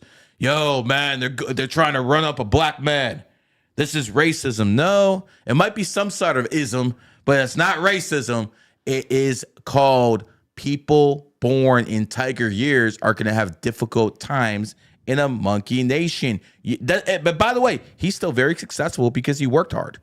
But the fact of the matter is, no other option. I have to. The fact of the matter is, being around this energy held him back, just like it holds you back. Now, because you're born in on the 11th, you're old soul, and quite frankly, I think you're doing well financially based off your birthday and everything like that. But I will say this.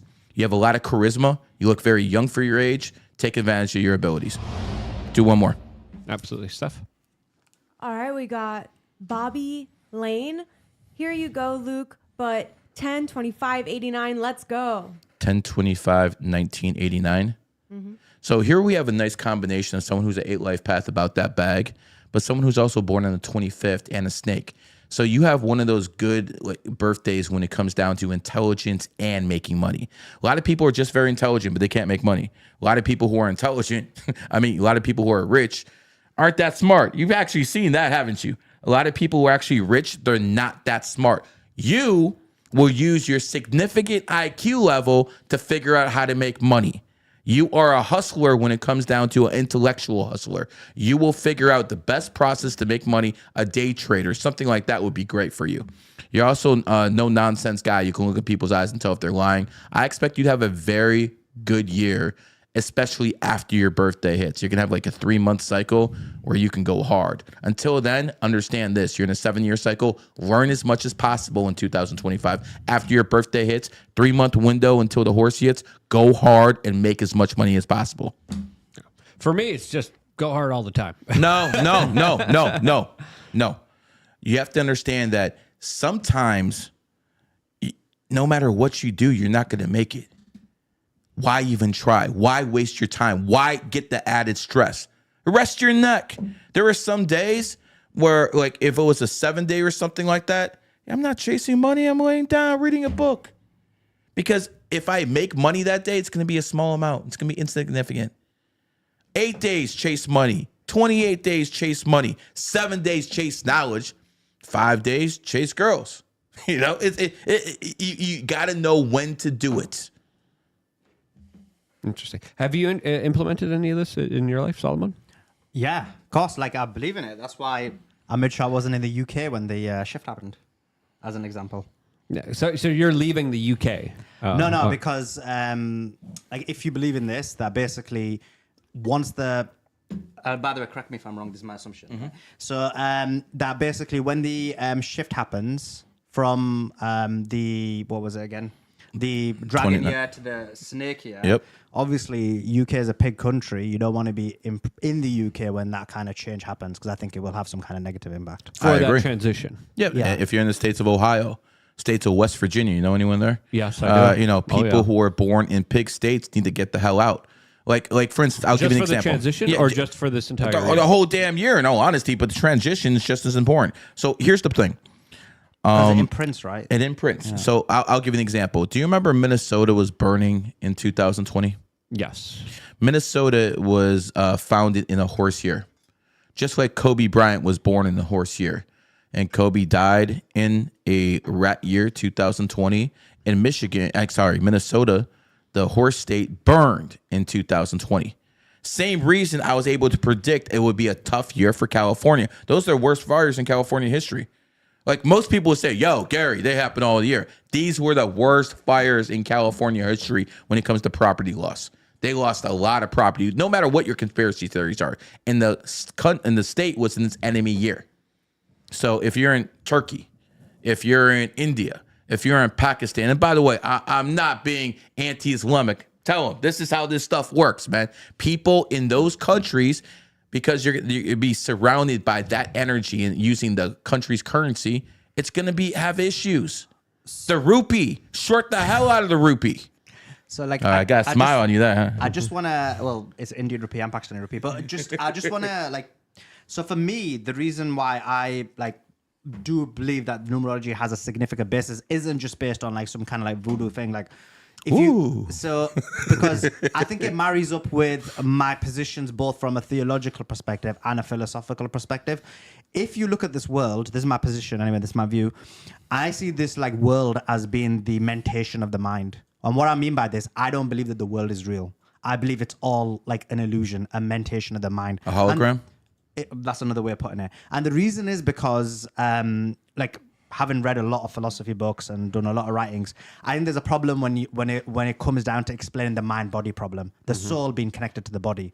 And the real answer to that is that actually, like in my view, is some form of idealism where really it's only the soul that's real, and therefore the world is just a mentation of the mind. If you believe that, then it means that the soul is everything. And if you believe that the soul is everything that mentates the mind, then of course, what the soul has the impact. For example, for me, I'm a 33. So I believe that mentation, that impact on the soul will have an impact on your reality, as will all the other numbers. And when all those numbers come together, that's like the universal kind of mentation that occurs. So there's kind of like in my view, a deep philosophical, theological basis for it as well. Yeah, it's an interesting kind of understanding to it because we all have our kind of own interpretations of this kind of existence, this multi-dimensional kind of frequency that we're all kind of a part of, but then there's more kind of realms to it that we have no clue about, no idea about.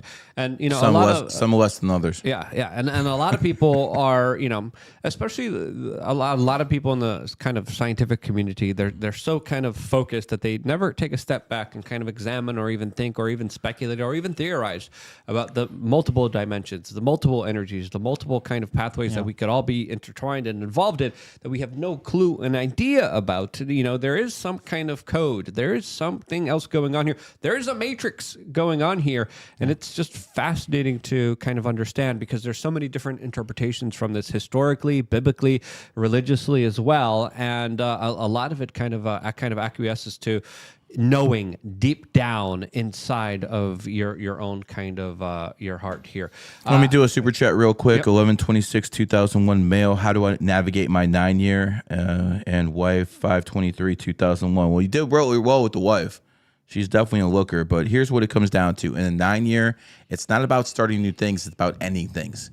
So whatever does not serve you, this is the time to get rid of it. It's basically trim the fat time. In a 1-year cycle, you go hard. In a 1-year cycle, you start new things. In a 9-year, you end things. So that's what I would tell you to do in a 9-year. End things.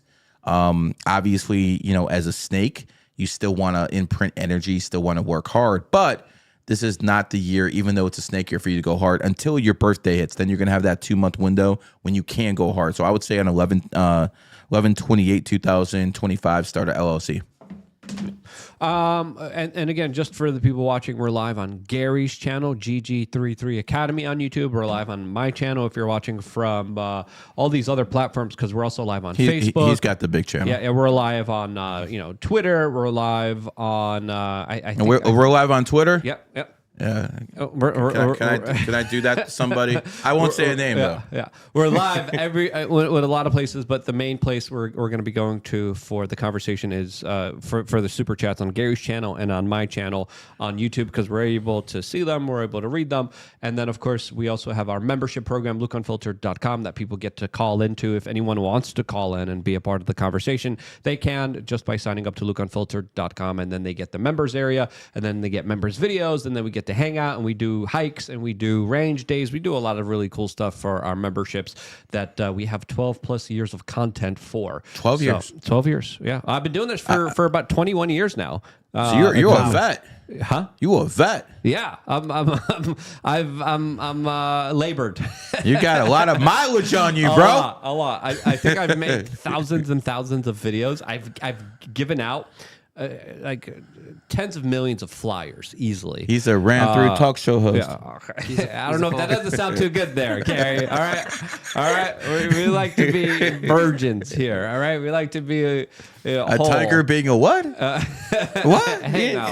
I'm a virgin. I don't know what you're talking about here. Only tiger I know who's a virgin is a guy we can't say. That's it. Okay, I think I know Disavow. Disavow. I think I might know who you're referring to, as people will now guess in the comment section. But yeah, 21 Keep that years. chat moving. 21 years a part of independent media, seeing this kind of landscape, and I'm always kind of surprised. I'm always flabbergasted at the larger developments. I think we have really reached a kind of pinnacle, a really kind of scenario and situation where the energy shift is real. I think anything is possible. I think more than ever, people understand, like, hey, the government is not going to look out for me. The government's not going to have my best interest at heart here. I need to take charge. Yeah. I need to make the right decisions for myself. I need to take care of my health. And I think 2024 was essentially the year that a lot of people realized that the conspiracy theories were true. Mm-hmm. And I think 2025 is going to be the year where a lot of people act on this larger new knowledge that they were given in 2024. I think 2025 is the year of the occult. I think by March, April, there's going to be so many people copycatting me. Here's what it comes down to. This is the year of the snake. This is the type of information that dominates in the snake year. And next year it'll be something else. Just like 2024 was very religious. 8 is the number of religion. So last year there was a whole bunch of religious debates on Christianity, Islam, and everything else. Now it's going to be more into the metaphysical science. Everything goes with its energy. Yeah. And we're kind of seeing that, especially with the larger conversations that were happening surrounding these drones, which today, according to the Donald Trump administration, was specifically the Biden administration flying them. But the conversation that was surrounding these drones, because the conversation started actually in the United Kingdom around November. And in the middle of November, there was this one particular incident that was reported in the UK newspapers, really wasn't reported in America, highlighting how there was an American base that was just swarmed by a bunch of drones, and then the drones just kind of went away, and no one knew what was actually going on here. There was other reports of drones flying in and out of water without facing any kind of resistance, and there's larger speculation, even from Tucker Carlson, specifically describing how a lot of these creatures could be, quote, interdimensional, how they could be aliens, how they could be other kind of entities. That's what Tucker Carlson was saying, and that's the larger notion that a lot of people believe. I know, Steph, you look into and research a lot of this stuff too, specifically talking about how these creatures could have came from the inner earth or the oceans, and that was what are we talking about? Reptilians? Drones, reptilian drones, interdimensional creatures, interdimensional beings. Individuals. Again, people call me crazy, man. People call me crazy with the numerology. Yeah. They'll spit out the reptilians, grays. Listen. Those are military things controlled by the United States government, okay? How do you know this? F-35s weren't launched to destroy them. A lot of people are saying they were Chinese or anything. If that was true, they would have shut them down. The government has technology we don't know about. Accept the truth. Their and they said when drones even came close to these drones, all the power went out, and so they have ways to do things like that, man. This should not surprise. This is not alien technology. No, but people just want to think that it's like some fantasy story because that makes them feel better. Otherwise, you have to come to terms with the fact that we're not being told everything, and it's right in front of your face. Damn, she just came strong. She was quiet for an hour, and then bam. Yeah, we need more Steph to speak up here. She was passionate about that. That's the kind of more logical kind of explanation here, that it was kind of advanced U.S. military tech. We finally got an answer to it from the Trump administration. This is exactly what they said. I'm going to play the clip here because there's still some people not believing this. And before I turn to questions, I do have news directly from the President of the United States that was just shared with me in the Oval Office. From President Trump directly, an update on the New Jersey drones. After research and study, the drones that were flying over New Jersey in large numbers were authorized to be flown by the FAA for research and various other reasons. Many of these drones were also hobbyists, recreational, and private individuals that enjoy flying drones. In time, it got worse due to curiosity. This was not the enemy. Research and other purposes? Why were they freaking people out? People were scared, legitimately. Yeah. People were shooting at them. Yeah, and the government... Second Amendment, baby. They weren't flying them here in Florida. They don't have that in the UK, do they? We got knives. They offend them. And they wet people. They wet people there, right? Yeah. We got knives. Yeah. Wet. Yeah, so, yeah, they let me do one more super chat real quick. 1/28/1999. Last year made the most money in their life. See, notice how the 28s always start talking about money. And they're the ones who are sending the biggest. 100%. So what you have to understand is, as a 28, money is going to be easy. But I'm going to tell you something. It's not just the 28 you have over here. You see the other one?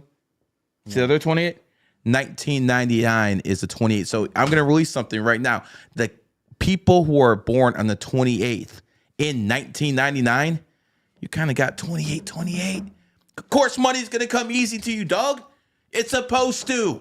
This is how the game works. But looking at your 3 life path, make sure you make the money legally, my friend. Do everything by the book. I do everything by the book, and I still got hit. I made sure all my accountants. I'm like, hey, just make sure you do a good. Hey, just watch out, man. Hey, dot your I's, cross your. Still, I still got hit, and it's just absolutely crazy to deal with. We got another $100 super chat here. I think this is also from an 8. February 28th. Correct me if I'm wrong, but it's from Jay Dilla. Says hi and say hello. Hello. Stay hi to all, especially Gary, the master. You dominated your debate against the Christian male, and then he gives his birthday. We have another one debate with the. We changed his name to Joseph. It's not Andrew Wilson anymore. It's Joseph Wilson, and we're gonna have a debate this time on Christianity on the 31st in Fresh and Fit Studios. This one is going to be a must see because I'm not going to be very nice in this one. Nice. What's his birthday?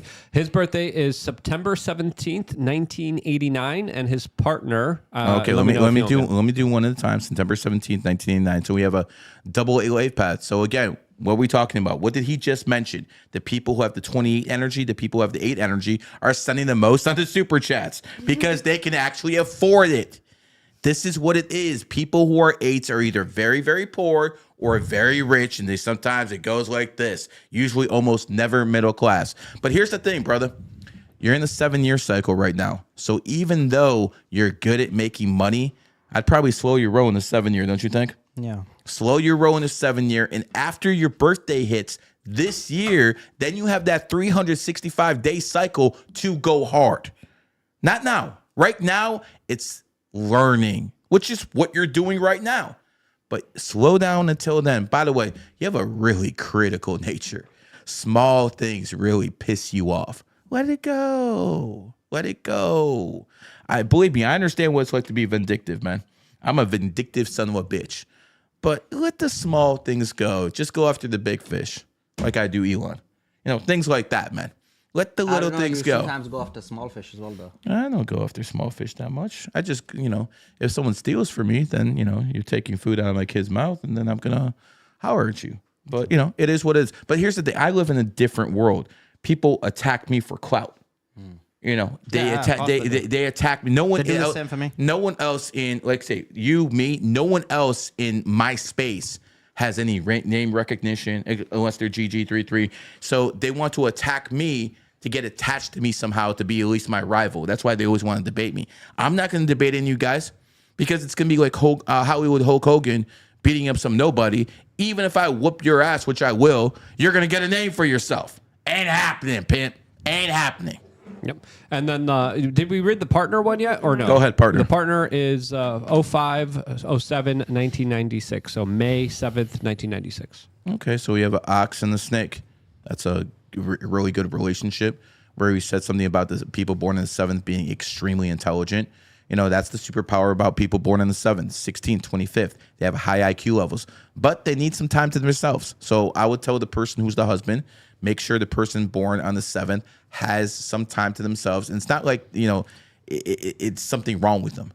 People born on the 7th just need their me time. It is what it is. Yeah. Did you say 1996? 1996. That's right, isn't it? No. Yeah, I thought it was an ox. Okay, I thought you said 97. No, the reading stays the same, except there's not much difference. Trust your gut then. Yep. Do you want to do more or do you want to talk about the news? Let me do a couple on this side. Yeah, you see what I said was going to happen? It's going to be nonstop. So it is what it is. 5/7/1981. Jerome, how you doing, my friend? So you have an interesting birthday. You are a 5 and a 7. So here's what the best part about it is. That's just what Donald Trump is. And people with those type of birthdays, they tend to thrive in the United States of America because America itself is a 5 and a 4. So here's the best thing about America. We have more freedoms in America than any other country in the world. Correct? Yeah, true. Of course Absolutely. we do. Because we have the First Amendment where I could say blah, blah, blah. You can't do anything about Although it. you stand to lose it. We'll get there. We have the 4 energy, which is why we have more people in America in jail than China and Russia combined. So you have the element of the 5, which is very freedom-loving, but you have the element of the 4, which is very restrictive. And that's why it's like police, law and order. That's why there's such a big police presence in America. Would you agree? Yeah. So you see those two presences. When it comes down to you, my friend, you are a person who are very disciplined because of the 4 energy, but because of the 5 energy, you probably have some of that entertaining in you. People who are 4s are extremely hard workers. People who are 5s are really good at entertaining. So it basically complements each other. The people who are 5s sometimes can be lazy, they can be reckless, but not when they have that 4 energy. So there you go. Let's do a few more years. Yeah, we got another one here. I think this is the first time super chatter. Rafiki Smash saying, "All right, I will bite." January 25th, 1989. January 25th, 1989. That's an 8 life path. Money up and down your whole life. Karma, extremely karmic. I've mentioned this again with 8s, and I keep mentioning it with 8s. You must live righteous lives. It's that simple. You are the type of person who uses your extreme intellectual ability to figure out how to make money. That's what you see when you have that 7-8 combination. They use their brains to make money. And quite frankly, you might not do the best in relationships, but I will say this, you're really good at making bread. Only thing that can hold you back is your karma, my friend. So make sure it's on point. Yeah. Well, I think a lot of people should kind of live that way. But yeah, there, but especially 8s. Like, for instance, say you go out there and you do something that's wrong. You might get arrested because you break the law, but some other people could do things. Maybe the karma won't come back to him for 5 years. Maybe like Suleiman here could take a whole bunch of people out and the karma won't come back to him until his next life. 8s, like a freaking boomerang. That's why I say you must live righteous lives. You have no choice. Yeah. A lot of things that you kind of give out usually come back to you. But anyway, some people, it comes back a lot quicker, and that's what I'm talking about with the 8s. Yeah. And I think having some kind of moral framework and understanding that, I think is key for a lot of people. And I think we're lacking that in a lot of our society. I think we're seeing, especially in this new day and age of social media. I think women just need to keep their legs closed and everything will be fine. I think it's basically a loss of religion, right? You mentioned earlier about the UK being quite liberal. Well, the reason is because the UK is not religious anymore. So in 2011, UK was a Christian nation. It was 70% Christian. Now it's 40% Christian, 30% drop in 10 years. One would think, like, what's happened to the 30%? Has it gone to like some other religion? Is there a Muslim invasion, which is what the right-wing media tell you? But in reality, it's not. That 30% became atheist because atheism increased by 25%. Same with Australia. Australia was a Christian country. It became an atheistic country. And so when you see a lack of religion, a lack of conservative values, you then see liberalism, woke ideology, all of these things permeate in society, and then that takes you down the bad path. Now, in America, what I found is that religion didn't decrease. It has decreased a bit, but not that much. But actually, now I'm starting to think, and I haven't looked at the data, but just my assumption, because I was only thinking about this recently, is likely the reason is amongst white Americans, religion probably has decreased a lot, and it's actually because of immigration and maybe illegal immigration. A lot of Hispanics are quite religious, and maybe that's why there's a lot of Christianity still in the US. But that's my assumption. I haven't looked at it yet in the US. Yeah, it's a shame because when you look at the Western world, you do see this kind of deliberate shift away from religion, and it definitely does seem like a lot of individuals make either the corporations their god or the government their god. And Never do that. Yeah, those are false prophets. Never do that. Lead people down a pathway of consumerism, of gluttony, and a lot of people are kind of seeing all these kind of celebrities and all these kind of larger action figures as their kind of larger gods, and they stop even living their own lives, and they start living the lives of these people that are puppeteers to us, that are on the Diddy party list, that are some of the worst, most horrible individuals on the face of this earth, that have committed unspeakable sins in order to get to that larger position of power. Because I do believe there is a larger kind of demonic evil energy, especially when it comes to a lot of the entertainment industry and a lot of what we see in movies and TV shows. When you see the way that it kind of unfolds and the ideas that they propagate, specifically against certain kind of demographics of people, but more importantly to that larger kind of subliminal message that usually is kind of injected into people's minds. It's not just a woke mind virus, but it's a virus. It's a disease that disconnects people away from families, away from religion, away from the spirit, and you add that to the larger poisoning of our society, especially when it comes to the calcifying of our pineal gland with fluoride. You have a population directly under attack that is meant to be taken away from energy, from source, from God, from religion. And sadly, I think this is why we're seeing such a larger downfall of Western civilization that no longer has this common kind of shared values like they did before. Completely agree. I'm going to tell you this, man. I don't think you need Islam, Christianity, Judaism for any of that. So you don't need, hold on, let me just finish, man. You don't need any. People need something to fear. That's all it is. People need something to fear to do the right thing. Here's the thing. I don't need anything to fear to do the right thing. You might. I don't. So if you need something to fear, Go to Christianity. Go to Allah. Go to Judaism. Start believing it. I don't need anything to fear to do the right thing. Go ahead. So I got 2 points. One thing is I completely agree with your point. And the question is, who's behind all of these industries that's causing that destruction? I'll let you guys do the research, obviously. And in terms of what you said, though, I disagree. I think, and this is something like I progressed in my thinking over time as I got older. I think religion is extremely important, whether it's Christianity. To the low IQ. Yeah, Christianity. Well, that's the vast majority of people, right? So To the low IQ. So the religion is extremely important for Christians, such as Christianity, Islam, and Judaism, because human beings require structure. They require rules and regulations. They require a systematic approach to understand that, look, I need to fall within these parameters to be a good human being. I need to do X, Y actions, and therefore these actions are going to be rewarded. Without that control, without that structure, if you let people basically be as they are, they'll basically become misguided. They'll go through all of the evils in the world, the gluttony, whatever the evils are, they'll fall into all of those traps. So I think that religion is extremely important for the average human being. Oh, it might be in Africa. I don't think it needs to be in other places. Every country. Listen, let me just say this, man. When it comes down to religion, people might need that, but it shows you what sorry state society is in, that we need to lie to these people about some false prophets or tell people that a virgin had Jesus Christ. How does a virgin have a baby? These are logical things that, any good book can't, explain. I'm going to say this to people. Be a good person. Do the right thing. Don't worry about praying, because when you pray, you become prey.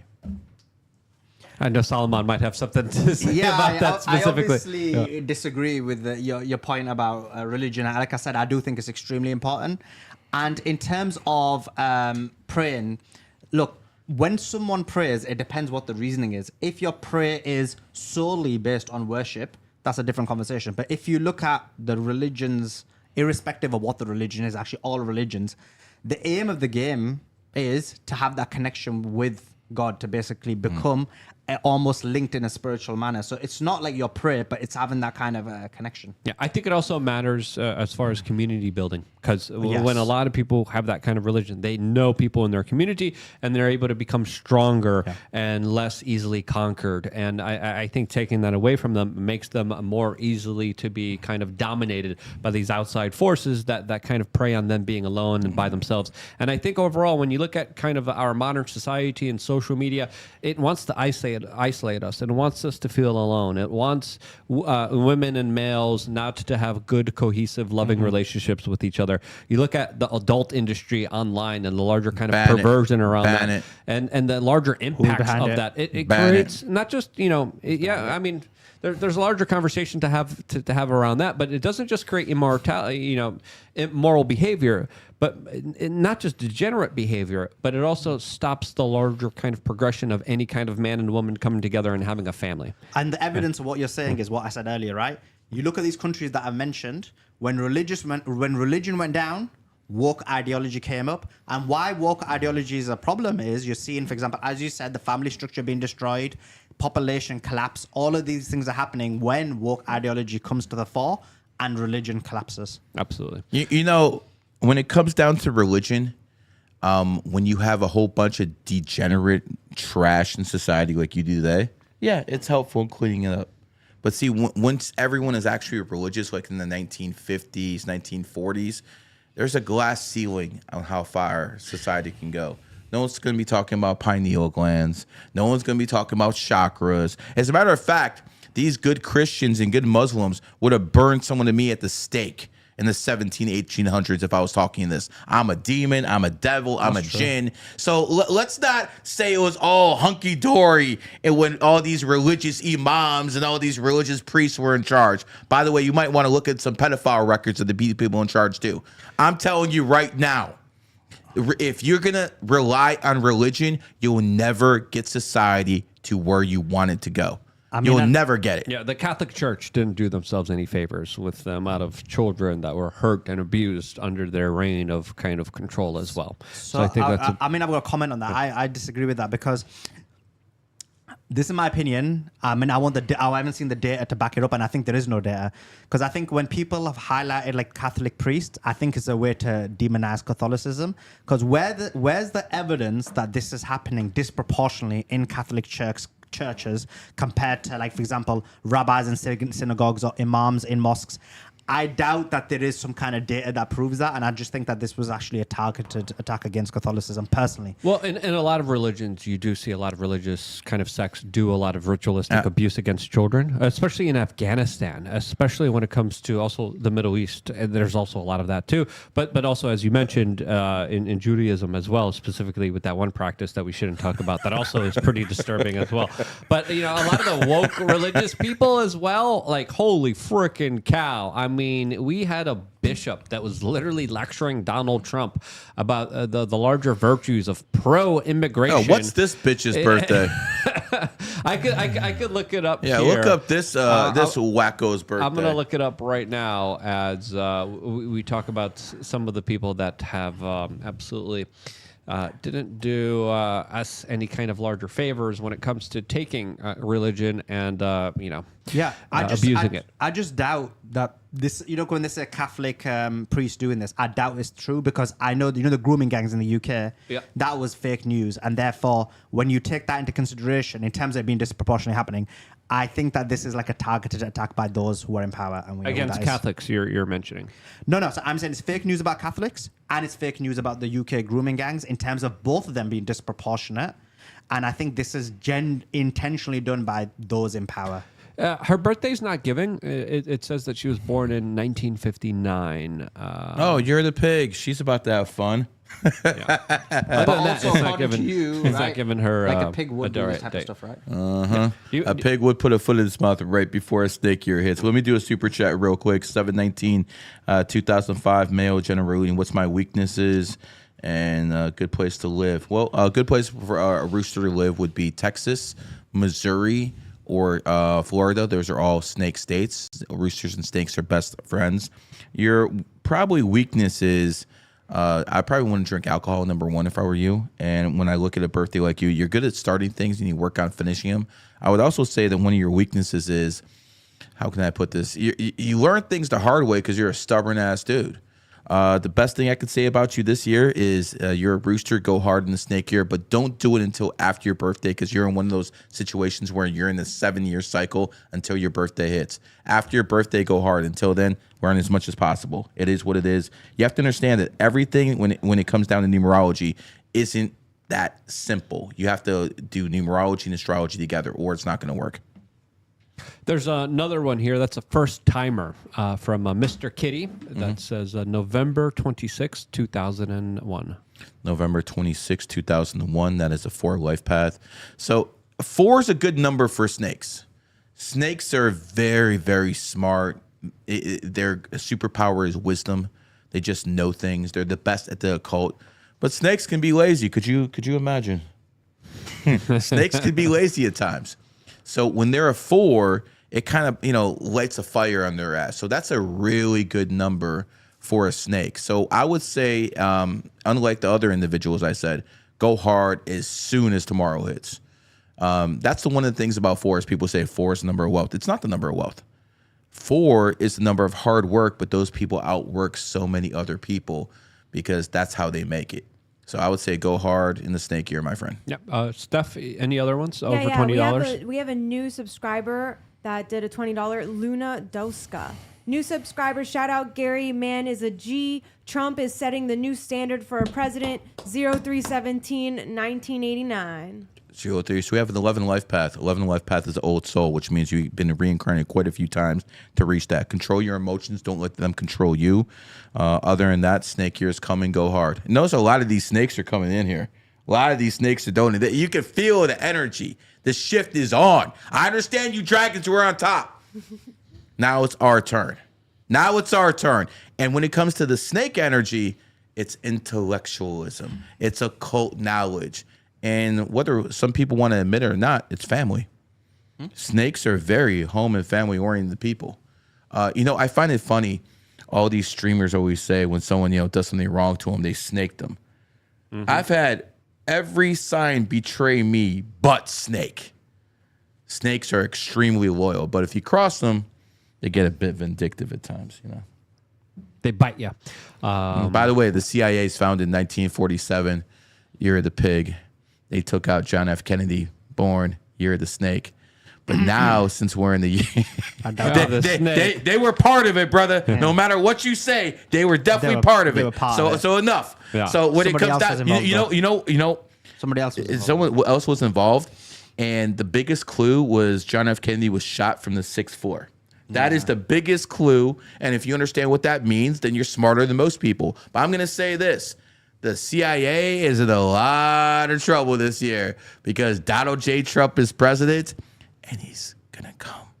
Yeah, and it looks like, when you look at the larger kind of intel agencies and their control and a lot of their actions, holy freaking cow. I mean, there's calls right now for a new church commission hearing, which would be huge, and kind of unravel all of the horrible, nasty stuff that they've been a part of. I mean, we're talking about stuff that we know decades ago that we're already kind of freaked out about, like MK Ultra. Imagine the stuff that they were up to just a few days ago, just a few months ago, when Donald Trump wasn't the president of the United States.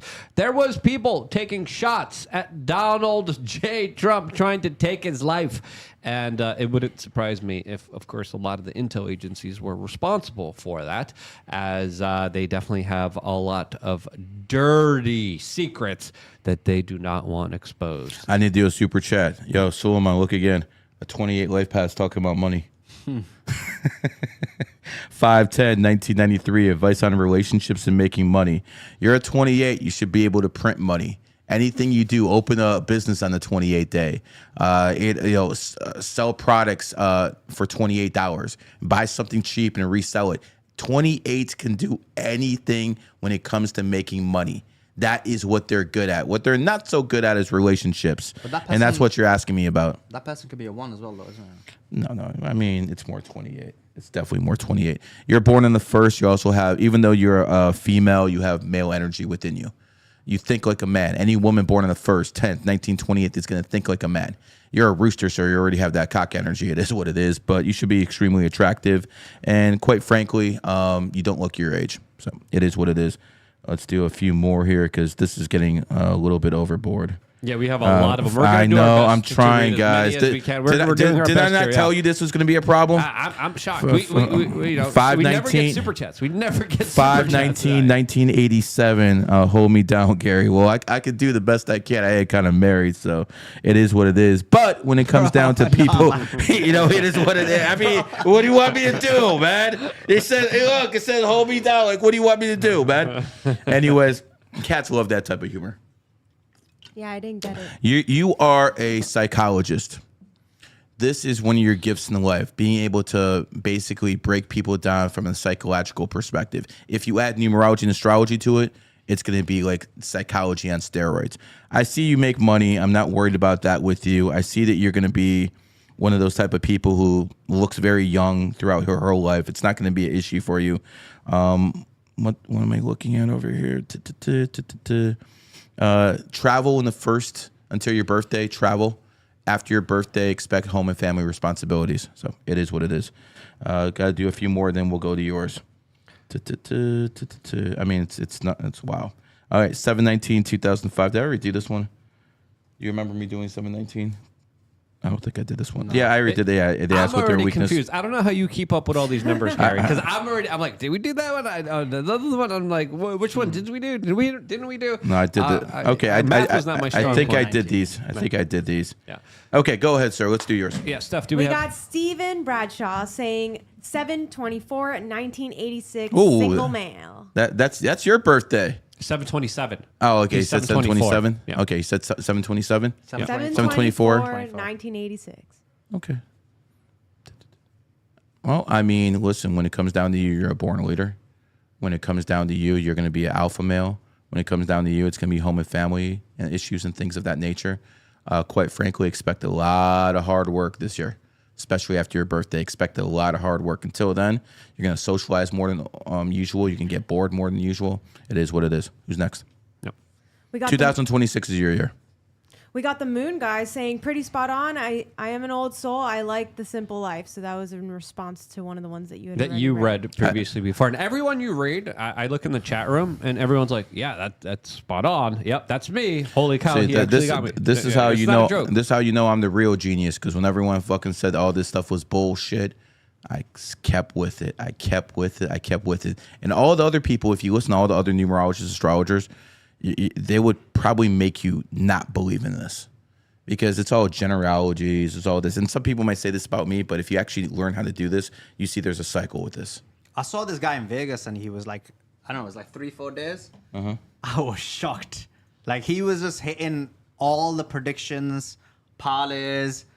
I remember him making like, what was it? Like are you talking about Gary? Yeah, Gary, yeah. I'm like, this guy? This guy, like Gary, yeah. He made like, what was it? Like $250,000, $500,000 in that week. I was shocked. And you saw it with your own eyes. And just mathematically, like, it doesn't work.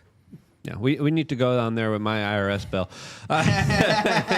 Figure this out. But then you'll get caught, so. Yeah, it's like, yeah, that's true. So there's that. Steph? Anything else? We got one more Gilbert, guys. March 27th, 1980. March 27th, 1983. Lifepath, don't look your age, as all threes. They're definitely one of those people who are blessed with looking young. They age like wine. You're very good at adaptive. You're very intelligent. You might have problems with addiction things. I'm just going to say it. You might have an addictive personality, so that might be an issue. When it comes down to it, you're a monkey born in the monkey country, and that always benefits people. Just like being a cat in Canada, Cat Nation benefits them. So when I look at a person like you, understand this. You've went through a lot of things since your birthday. That 11-year cycle hits you hard. You've been emotional. Your outlook on life changed. But at the end of the day, you're learning. Congratulations, my friend. Yeah. This was, I think we read everyone that was $20 and above. We tried to reach as many people. You guys as are we lucky. could. I'm doing $100 and above on mine. Yeah. How long do you guys want to go on for? We can go another 30 minutes, man. Yeah, because there's still, again, there's never a shortage of stuff to talk about, specifically when it comes to the. Let me see if I have any more super chats over here. And I know I do. I'm probably skipping some people, so I just can't see it on my phone. Yeah, if anyone does $20 and above, because there's so many, we're just going to read the $20 and above. Start doing 50 and above. That way we'll slow it down a little bit. Yeah, we could also do that as well. But in between, when Gary rests and relaxes. All right, we got one more. I got to do one because as soon as they come in, I'm going to start doing them. August 4th, 1993, Rooster, overall explanation for 2025. I mean, when I look at you, you're a rooster in the snake year. You also have Obama's birthday, which is another one of those guys born on the 4th who's done very well in America. Whether he's born in America or not, irrelevant. He's in America. He's born on the 4th, and that benefits people because he's born on the 4th. You're born on the 4th. You're going to have the same exact type of energy. So, the thing is, you're also a 7. 7s are here to outsmart people. 7s are here to work smarter, not harder. That's what you do in life. You want to be a successful 7, you work smarter and not harder, and that's how you make it. So are you saying if you're an illegal immigrant and you're a 4 and you come to America, you'll benefit? You'll benefit until you're caught. Until you get deported. Yeah. Until you get sent back to your country.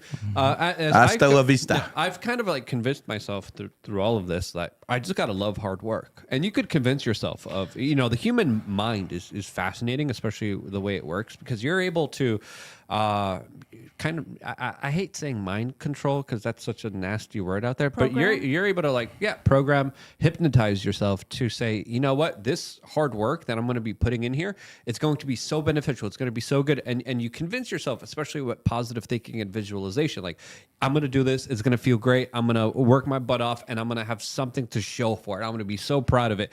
So that's what I've taken from my kind of larger kind of understanding of what Gary told me. And, and I've implemented it. I implemented it at the gym. I implemented it here at work because growing up, I used to have this, idea like, oh, crap, I don't feel like working. I don't feel like doing this. I don't feel like walking down there. But now I'm convincing myself like, yeah, if I go for a long walk, that's going to be incredible for my health. That's going to be awesome for my health. And I start actually kind of thinking and Affirmations believing in for it. yourself. Exactly. And before I even do the process, before I do the hard work, and it clearly has kind of set me up in a way where I'm able to actually achieve a lot of this stuff through just mind hacking myself, sort of in a way. I don't know if that kind of makes sense to me. Gotta do another one. Sorry, man. Someone donated 200.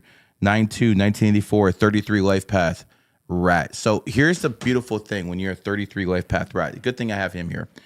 Even though he's not pure, we'll use him as an example. When it comes down to it, you have to understand that a rat's greatest ability, it's its ability to sense things. So as a 33 rat, that ability is next level. So what you should do is always trust your gut instincts. That's not advice I'm going to give all people. As a matter of fact, most of you guys shouldn't trust any of your gut instincts. Trust mine. But when it comes down to it, you, sir, you should definitely trust your gut instincts. Go hard, because next year ain't going to be fun. It's just not going to be fun. Now, you asked me about your business. Right now, I see your business is a 1 energy. So when it comes down to 1 energy, it means people are going to be aggressive with that type of business. You're going to have aggressive customers. I would say to redo a LLC on the 28th day, and you'll have more success. Interesting. So for me, that's how I implemented my kind of understanding from what Gary told me. I vehemently agree with that, because it's like I said before, that the mind is so powerful, so complex, and I do think it's the only real thing. So if you think about that, and that's the reason why I don't believe AGI is possible as well, because I don't think they can replicate the mind or replicate consciousness. Quantum computers. Even then, I don't think they can replicate consciousness. So because of that reason, yes, once you are able to understand that, the mind can just create anything. It can. And what I mean by that, not that I can create anything, but you can basically impact and implement anything into the universe based on the power of the mind. Yeah. And therefore, when he talks about, that person is a 33-6, or that person's this, or that person's that. In reality, it's about how you use your mind to implement that into the universe. And then I think it becomes... Yeah, the power of the mind, the power of the placebo is so vast and huge that you could live through an experience, but then you tell yourself that something else happened. You can convince yourself 100% that the exact opposite of what really happened to you did happen to you. So this is why in a lot of court proceedings, firsthand, people, firsthand kind of witnesses aren't the best kind of evidence, because a lot of the times their mind plays a trick on them and they replay different events differently in their own mind until they convince themselves, yes, that's actually what happened here. So your bias and your kind of reticular activation system does matter, especially if you're caught up in a negative thought loop, especially if you're thinking people hate you, if you don't like yourself. That negative kind of thought loop that is kind of reinforced through social media, that is enforced through a lot of the kind of society and messaging that we're kind of inundated with. I do hate Democrats, though. Yeah. I try to not hate anybody. I'll be honest. I try to, I like to have my jokes and I like to laugh, and I'm willing to do a lot of, people know me, I like to do a lot of extraordinary things to laugh, and I like to play up on that in the extreme. Film sometimes. of MSNBC on election days, that comfort comedy. Yes, absolutely. And just to add to what you said, more so women than men. So women tend to be a lot more, they recall events a lot worse. And it's why in Islam there's this thing about, witnesses, first-hand witnesses, 2 women witnesses to 1 male witness. And when this was allowed in universities, which is not allowed anymore because obviously feminism's taken control of the entire university structure, there was research done in the 70s which showed that after a traumatic event, a woman's recall was significantly worse than a man's recall. And so therefore what that shows is generally speaking, a woman's recall when it comes to first-hand accounts isn't as strong as a man's. Wow. Interesting. I never even heard about that previously beforehand. But it does make sense, because women handle trauma so much differently than men So much do. worse. Yeah, way worse. And it does have a larger impact on them, especially when it comes to their kind of larger kind of social dynamics that later on do play a role in this kind of larger pair bonding process that does happen between men and women. And just as proof of that women their minds can easily be manipulated a lot more and controlled a lot more is the fact that if you look at transgender, right? If you were to look at social media, you'd think the vast majority of transgender is men changing to women. But in reality, the data shows the vast majority are women changing to men. And for under 16-year-olds, it's almost 5 to 1. Yep. It means almost all the women are basically not all the almost women. Almost all the transgender are actually women transitioning into men. And that's why the vast majority of marketing and advertising is centered towards women. Exactly. And when you look at the larger kind of hijacking of our society and a lot of these kind of societal engineers like Edward Bernays, they understood that if they're able to, of course, control the woman, they could, of course, control the family. Exactly. And I think that's why we control the woman. The woman controls the simp. And they control the family. Yes. What family? They But took the see- family away. They No, break it apart. That's what he means by that. Yeah. Single mother parent households also have had such a negative effect by it. But that's exactly what I meant. Thanks for clarifying. This is why feminism is a cancer. And before It's you the say who biggest cancer. starts it, I don't want to hear it, man. We already know who starts it, okay? People could do any research and find your out. research. But they need to repeal 19. Repeal 19. Repeal the 19th Amendment that gave women the right to vote. Repeal 19. You know what? I was saying that at the DNC. I was saying that right there. I was saying the RNC. I have been saying it for years. Until you fix what the real problem is, feminism. These women always asking for handouts. 80% of the debt in this country, the 75, is by women. Do you understand what they do? And then they always want social programs, which taxpayers pay for, which is communism, socialism. Again, look at the numerology. Woman, first vowel O. Communism, first vowel O. Socialism, first vowel O. Women tend to vote for these. Man, A. Capitalism, A. So we just see, even from the letterology perspective, we need capitalism. We need just men to vote. Now, women can run. I think women should be able to run for office. What? They just can't vote. So wait a sec. They can't vote, but they can be in a position of leadership. Yeah, That of makes zero course. sense. No, it doesn't. Nah, bro. Like What men is going to vote for him? New York City low testosterone What? A lot of Democrats. Sims will vote for that. Well, that's what I'm saying. Well, as soon as you get rid of the single mother problem, these men won't be raised by women, and then you won't have as many simps. So I disagree with that. I don't think. No, women no, should be- just send I the don't- simps to Canada, bro. I It's don't- the I don't- 51st state. Send them over there. I don't think women should be in leadership positions. Ah, man, listen, you gotta let them strive for something. Yeah. Okay, there you go. Improving They're never the gonna family. win. Improving that It's family. like, yo, Improving the Suleiman, household. look, in the kitchen. Suleiman, look. Hold on, Suleiman, a look. sandwich. Go. You can win the lotto. Look, you can win the lotto. Just fill in the 6 numbers and win. That's all you gotta do. No, but then she loses money. So the whole point No, is you should be no. telling women Give them hope, Suleiman. that shouldn't be Give them false hope, but Suleiman. that shouldn't be the hope. No, it should be the false What, hope. to be a leader? Give them the false hope. That's all you need to do. They need something. Just like you were telling me a second ago with your religion, they need something to believe in. Give the women some false hope that they can run for something. They just can't vote. There you go. That answers it. We got another $127.99 super chat for Why the 99 LM. cents, though? I don't know. But 127. Oh, 20, I get it. Okay, I 99 get it. cents. Steph, can you read it? Hi, everyone. Happy health and wealth to all. Nah, I get it. Advise on when to get married and have kids. Male, female. We have 2 dates here from LM. Start with the male. Male is 9/17/1989. So September 9. 17th, This neck. 1989. Okay, so we got an 8. Go. Next. Next is 5/7/1996. Female. Oh, gotcha. I would advise you to have a child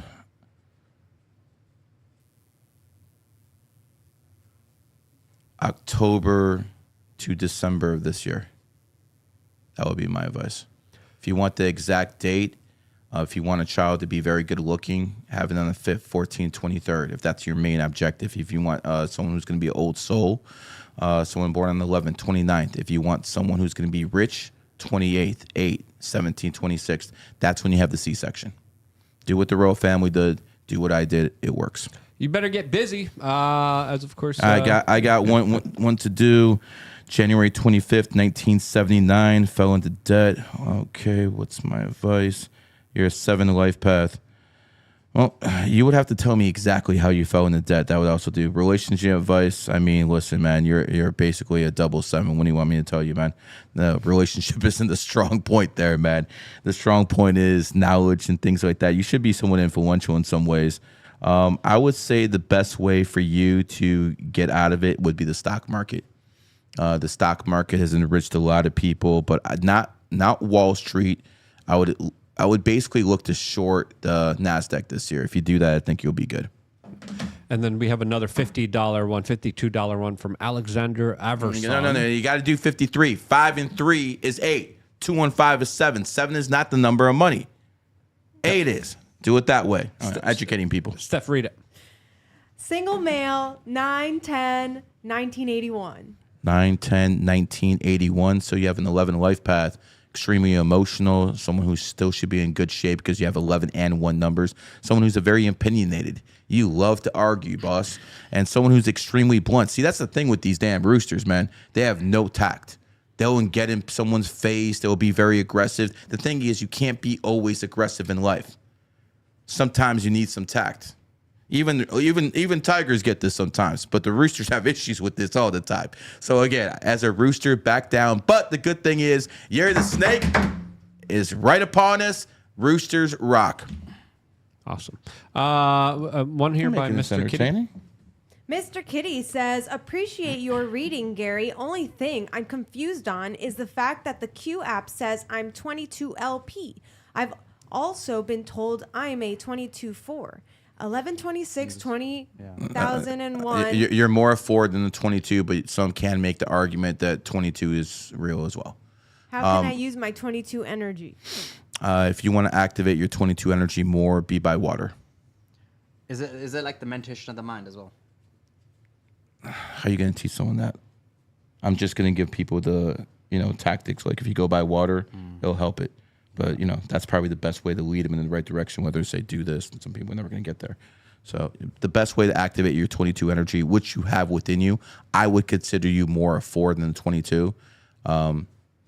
There you go. There's a power by being in nature, being in water, being by the beach. For some people more than others. Definitely. For me, I don't know what it is about me, but I love being by water. I love being by the ocean. That's why you live in Florida. Yeah, I love it here. Why is it? Why is it for him that he enjoys it? It could just be a personal preference because I grew up in very cold Poland, and Poland was freezing. That's probably psychology. And I also grew up in a Baltic city that was on the water as well. So water was always kind of in my life. What Baltic city was that? Gdańsk. Yeah. So that was all What the way. country is that? Poland. Poland. Yeah. So that's all the way up north in Poland there. They consider Poland a Baltic city? Yeah. I thought it was just Lithuania, Estonia. No, it's right next to it. So I thought it was only those 3 that were considered Baltic. No, he said it's right next to it. Oh, Yeah, right yeah, next yeah, to the yeah, Baltic. yeah. Gotcha. Okay. I think we have another one here by Coco Bourbon. Coco Bourbon says 9/26/1989. Moved to San Antonio, Texas. Any advice for career this year? I love a snake moving to Texas. That's good juju. So I'll give you an example. I am a snake, and I was born in Ohio. And I was a local celebrity in Ohio. I did well in Ohio. But the fact of the matter is, no one knew who the hell I was when I was in Ohio. Suleiman didn't know who I was. Luke didn't know who I was. No one knew who I was. It wasn't until I moved to the snake state, which basically matched my energy, then I start blowing up. So that's a good move for you. The thing is, you're still in a 7-year cycle until your birthday, whether it's a snake year or not. So again, learn as much as possible. I know it's difficult for 8 not to chase money, but this is not the year for it until your birthday hits. Then you have that 4-month cycle where you can open the LLCs and go hard, but learn as much as possible now. If you try to, do too much, it might not end the best for you. Then you'll be like, oh, what happened to snake year? So wait till your birthday, then go hard. Yeah. Gary, this was great. This was awesome. You surprised me with everything that kind of happened here. Hold on. I told you what would happen. You did. And you keep surprising me. Told this guy exactly what would happen. I mean, listen. We never get super chats. No one ever super chats, ever. And I'm like, okay, we finally got one. We set up xmrchat.com/Luke. We set up mysuperchat.com.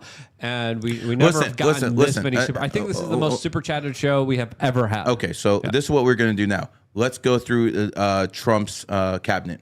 We got to go through that right now. I want all of the people who were in. We're going to go through their cabinet. We're going to go through their birthdays. You got nothing to do. Came here to visit me, man. We'll get some food afterwards. All right, let's see if we can get a nice visual representation. Like, I could be doing a Spaces. All right, so we have a lot of different appointees here. We went after some of the most controversial ones. Let's just go with the most important positions. And Secretary of State is pretty important. Marco Rubio, born 5/28/1971, correct? Let me double check that really quick here, and I will. I believe that's 5/28/1970. I believe that's the right birthday. 1971. 1971. Yep. Yep. Okay, so let's talk about May 28th, 1971. Yep. So Mr. Rubio is obviously a skilled politician. When you look at people who are pigs, they're perfect politicians.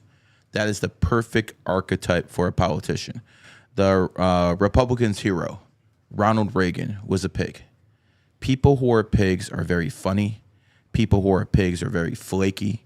People who are pigs can promise you the world and deliver nothing. Perfect fucking politicians. So when it comes down to people who are pigs, you have to understand they have the charm. A lot of people who are pigs are extremely funny. So Marco Rubio has all those qualities. He's good with all the senators. He promised a lot in the 2013, what was it, immigration bill? Remember that? Yep. And it didn't work out too much. So this is my warning to Marco Rubio, who I met not so long ago. 2013 didn't work out for you. And the reason it didn't work out for you is because that is your enemy year. Mr. Rubio, you're about to be in your enemy year tomorrow. I would encourage you to handle war situations or not march into war too quickly. Because I understand Cuba should not be communist and we should make that capitalist. I understand Venezuela is a problem, but I don't think you need to be going to war too quickly in your enemy year. It's not going to work out the way you think. So that's what I would advise Marco Rubio. Now, Marco Rubio is born on the 28th. That man knows how to make money. That man knows how to make money. And he's the guy that brought money to Donald Trump. He's the one that Donald Trump saw. And I remember being there because there were serious considerations about making him potentially the vice president of the United States. And a lot of people were like, oh, hold on, wait, that's not a good idea. But inside of the Trump camp, everyone was telling me, this guy's bringing all the donors. This guy brought the Bush donors. This guy brought all the big time donors to Donald Trump that helped Donald Trump secure a lot of money. Yeah. Remember those battles they had in 2016? Oh, yes. They were epic battles. Yeah. Epic battles. No. And the way you get into Donald Trump's heart is you bring him money.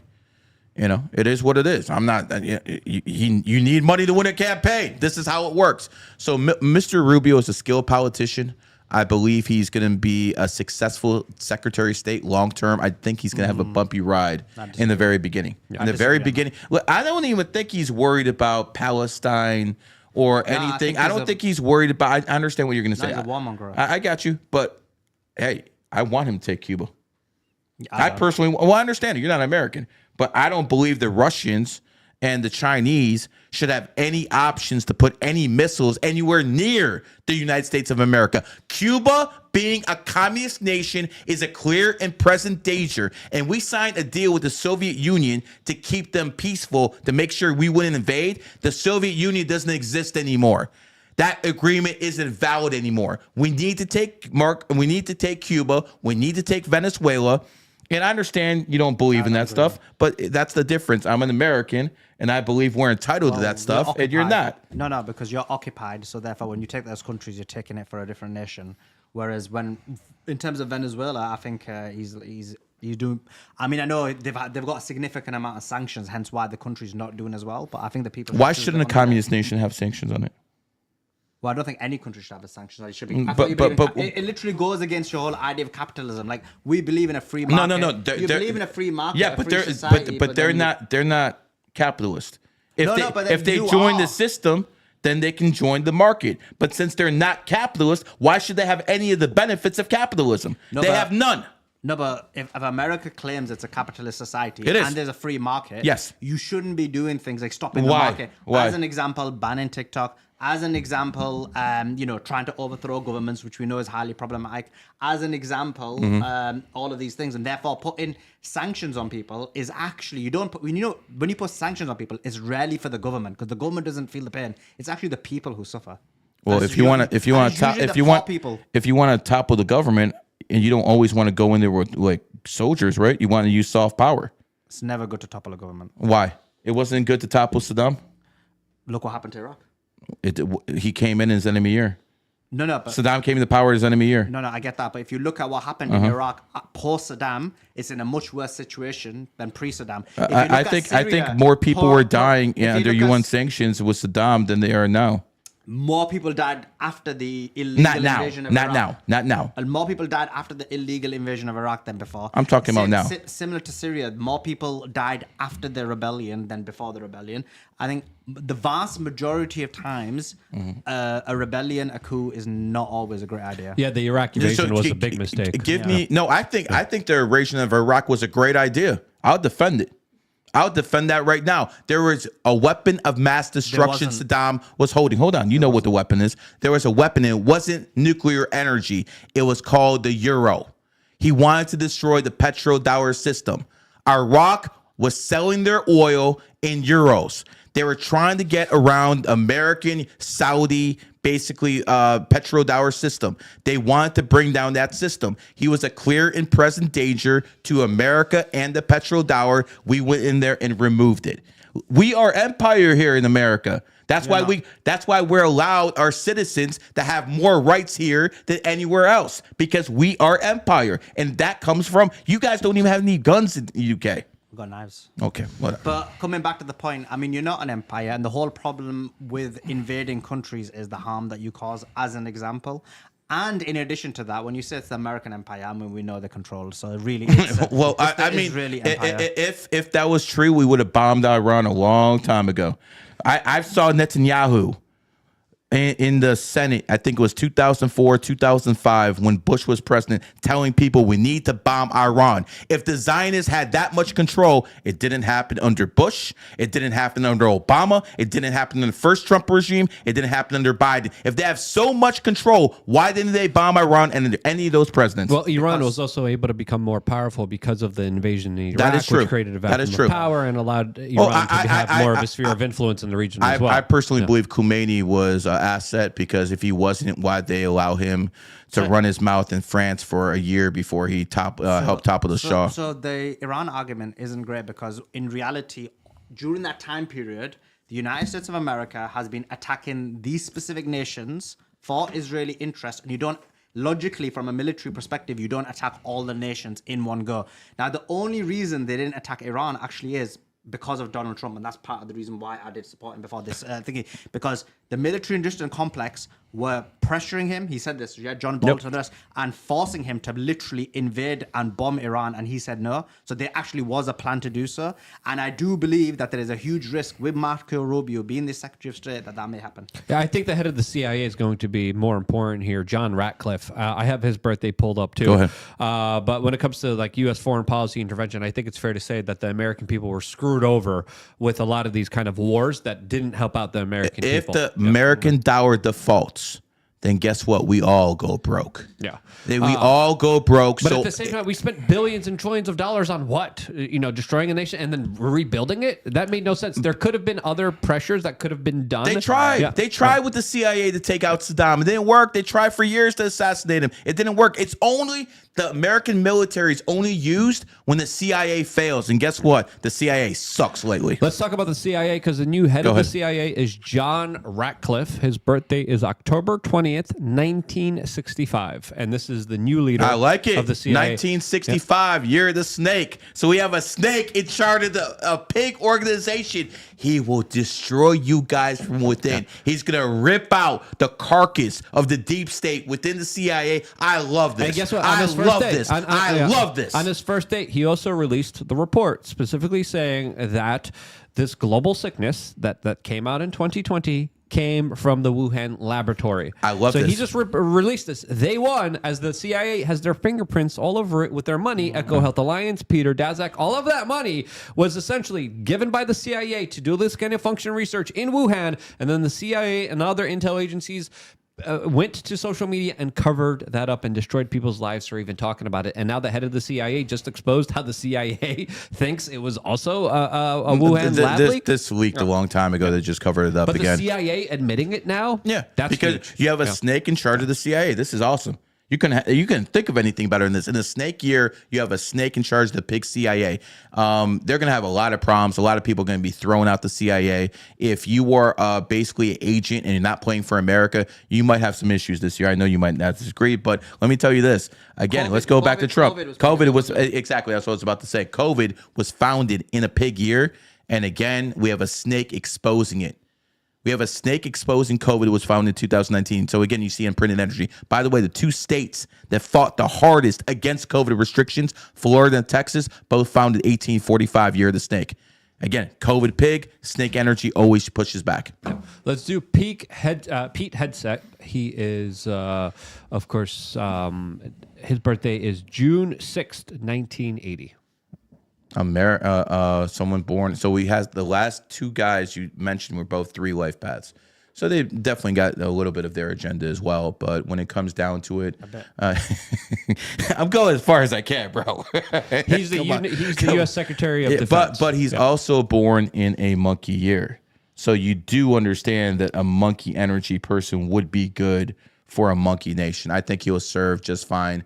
Only thing I would say is, I would hope he's loyal to the right people. That's all I'm saying. As long as he's loyal to America and Donald Trump, I think he'll do great. We don't necessarily trust Geminis though. But he's also a 6, right? And he's got a lot of kids. Yes. Let's look up Tom Homan, the border czar Love that of guy. the United States. He looks like an ox. He looks like an ox. His birthday is November 28th, 1961. That's definitely ox. Is it really? I think I do this one. Listen, oxes are ruthless. Oxes are ruthless when it comes to getting the job done, man. He will do things by force. He's born on the 28th. He definitely knows how to make his bag. He's a born leader. I like this appointment. I almost like almost everyone here. The one I like the most is the CIA. I like that one. That's a good freaking pick right there. Yeah. Pam Bondi, the Attorney General of the United States, November 17th, 1965. Another snake. Look at that. Trump has a cabinet full of snakes coming to a snake year. I don't think all of these people are going to be in power in 2 years, but for right now, this is perfect. I do think he has a little bit too many females in his cabinet, but when it comes down to it, energy supersedes. So having snakes in the snake year would be very beneficial. When I look at his cabinet, Extremely diverse.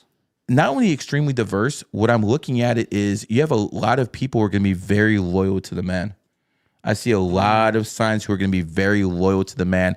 And if that was Trump's idea, to have a whole bunch of loyal people around him, I think that's a good. I think he picked the right people. Kristi Noem, Homeland Security Director. She's too good looking to be in politics. November. Simps are voting for her, man. Simps are voting for her, Keep your dogs man. away from her as well. She's not too bad on the eyes. November 30th, 1971. She's a pig. She'll be a complete failure. Okay. Complete failure. Get her out the White House. Yeah, we already. I don't like this pick. We did Tulsi Gabbard earlier. We did RFK Jr. Yeah, earlier. That's enough. We have another $127 dollar super chat. Steph, can you read this one? LM says, hi, everyone.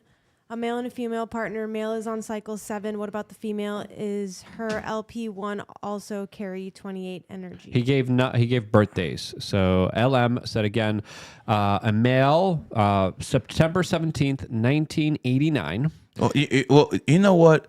How many September 17th have we had today? No. This is the same. This is a repeat. Okay, so you know what? Here's what we're going to do. Patrick Mahomes is in the Super Bowl. Mm-hmm. He's been in a lot of Super Bowl. A lot. He is born February 17th. I'm sorry, September 17th. So Patrick Mahomes is born September 17th, been the Super Bowl after Super Bowl after Super Bowl. Why? NFL is founded on September 17th. It is what it is. Listen, you're in the 7-year cycle. What else did you want to know? And a female partner, 05, 07, 1996. Male. He says male is a cycle 7. What about the female? Is her Lifepath 1 also carry 28 energy? This is for a female, 05, 07, 1996. His female partner. I see what he's saying. You do have some energy there, but it's not pure.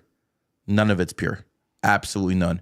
if you're planning on having a child, again, like I said, after the birthday, not before. Got it.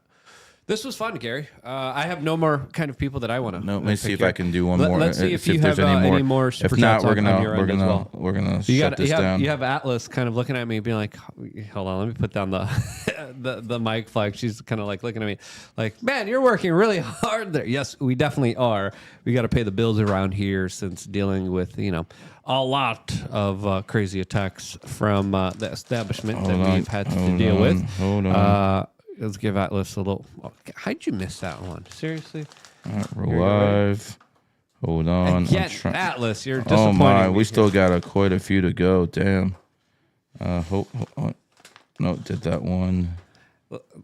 Did that one. We're good. All right, shut it down. Yeah. Gary, thank you so much for joining us. Thank you so much for everyone who super chatted. Really appreciate you guys. We tried to get into as many of them as we could. Thank you, Suleiman, for coming. Suleiman, thank you so much for being here as well. Really just having the 33 energy around boosts the energy of the podcast. Yeah. Thank you. Even though I have enough of it myself, a little bit more never helps. We've been live for 3 hours. And again, this wasn't planned. We were talking. I texted you. I was like, happy 28th. All right, let's go. And you're like, let's go. I'm like, hey, I like the energy. I like to work. Let's make it happen. And I'm happy we did. Knows how the super chats came on the 28th? Yes, they sure did. And I'm definitely very appreciative of all the support we're getting. We need it, and we appreciate. Thank you so much, Gary. Solomon, where can people find out more information about you? Where can they support you? Yeah, you can find me on Twitter, which is Sheikh Suleiman, SHAYKH, and then SULAIMAN. And then I've got a YouTube show, although it's on pause at the moment, which is Suleiman Unfiltered. So check me out on YouTube. Well, awesome. Great meeting you. Great seeing you. Lots of crossover. We disagree on some stuff, but I think we are able to handle it pretty well. And that's what makes it interesting. We should definitely have more conversations. Gary, where can people find out more information about you? Where can they support your work? Baby. All over. Because unlike a lot of clowns, I got millions of followers on TikTok, GG33 Academy. But see, I do a disservice when I only say that because I have so many fan accounts. I have fan accounts with 200,000 followers, 100,000 followers, 300,000 followers. So I can't just say all of them because we'll be stuck here with the birthday thing. But on YouTube, it's GG33 Academy, as everyone knows, because you're watching right now. Not as many people as watching him, but it is what it is. When it comes to IG, it's Matrix Prime _. When it comes down to Twitter, who cares? Because Elon's never going to give me any chance on there anyway. And this is to you, Elon. Mwah, you son of a bitch. Yeah. Thank you, Steph, for working with us late. Yeah. Thanks, everyone. You had your moment. You had your moment. I still got questions. Yeah, we're going to clip that up, man. That she came in pushing all. When I like what I hear, I have to say something. Like awesome. Specific. You know, when there's something where I feel really When's your year, about. Steph? Huh? When's your year? 1990. No. When is your good year coming? When's my good year coming? I'm a horse. So when's that? What? In like soon? Like 2 years from now? 1 year? 2026. 2020. So you dominate. You're gonna tell him you're gonna be the A mic in 2026. I'm okay with that. Steph, you got to take over. I keep telling her, Steph, when are you going to take over? So, Steph, thank you so much for pushing the buttons for us. Thank you so much for watching. Stay tuned for more. We're going to be working our butt off here. Atlas is ready to go here. All of us are as well. Subscribe, click the notification button, and I'll see you guys on lukeunfiltered.com. Stay tuned for more. He's happy the Dragon Year's over. Yeah. He's so happy the Dragon Year's over. Woof! Damn right. Yeah, she's very happy. I can do it.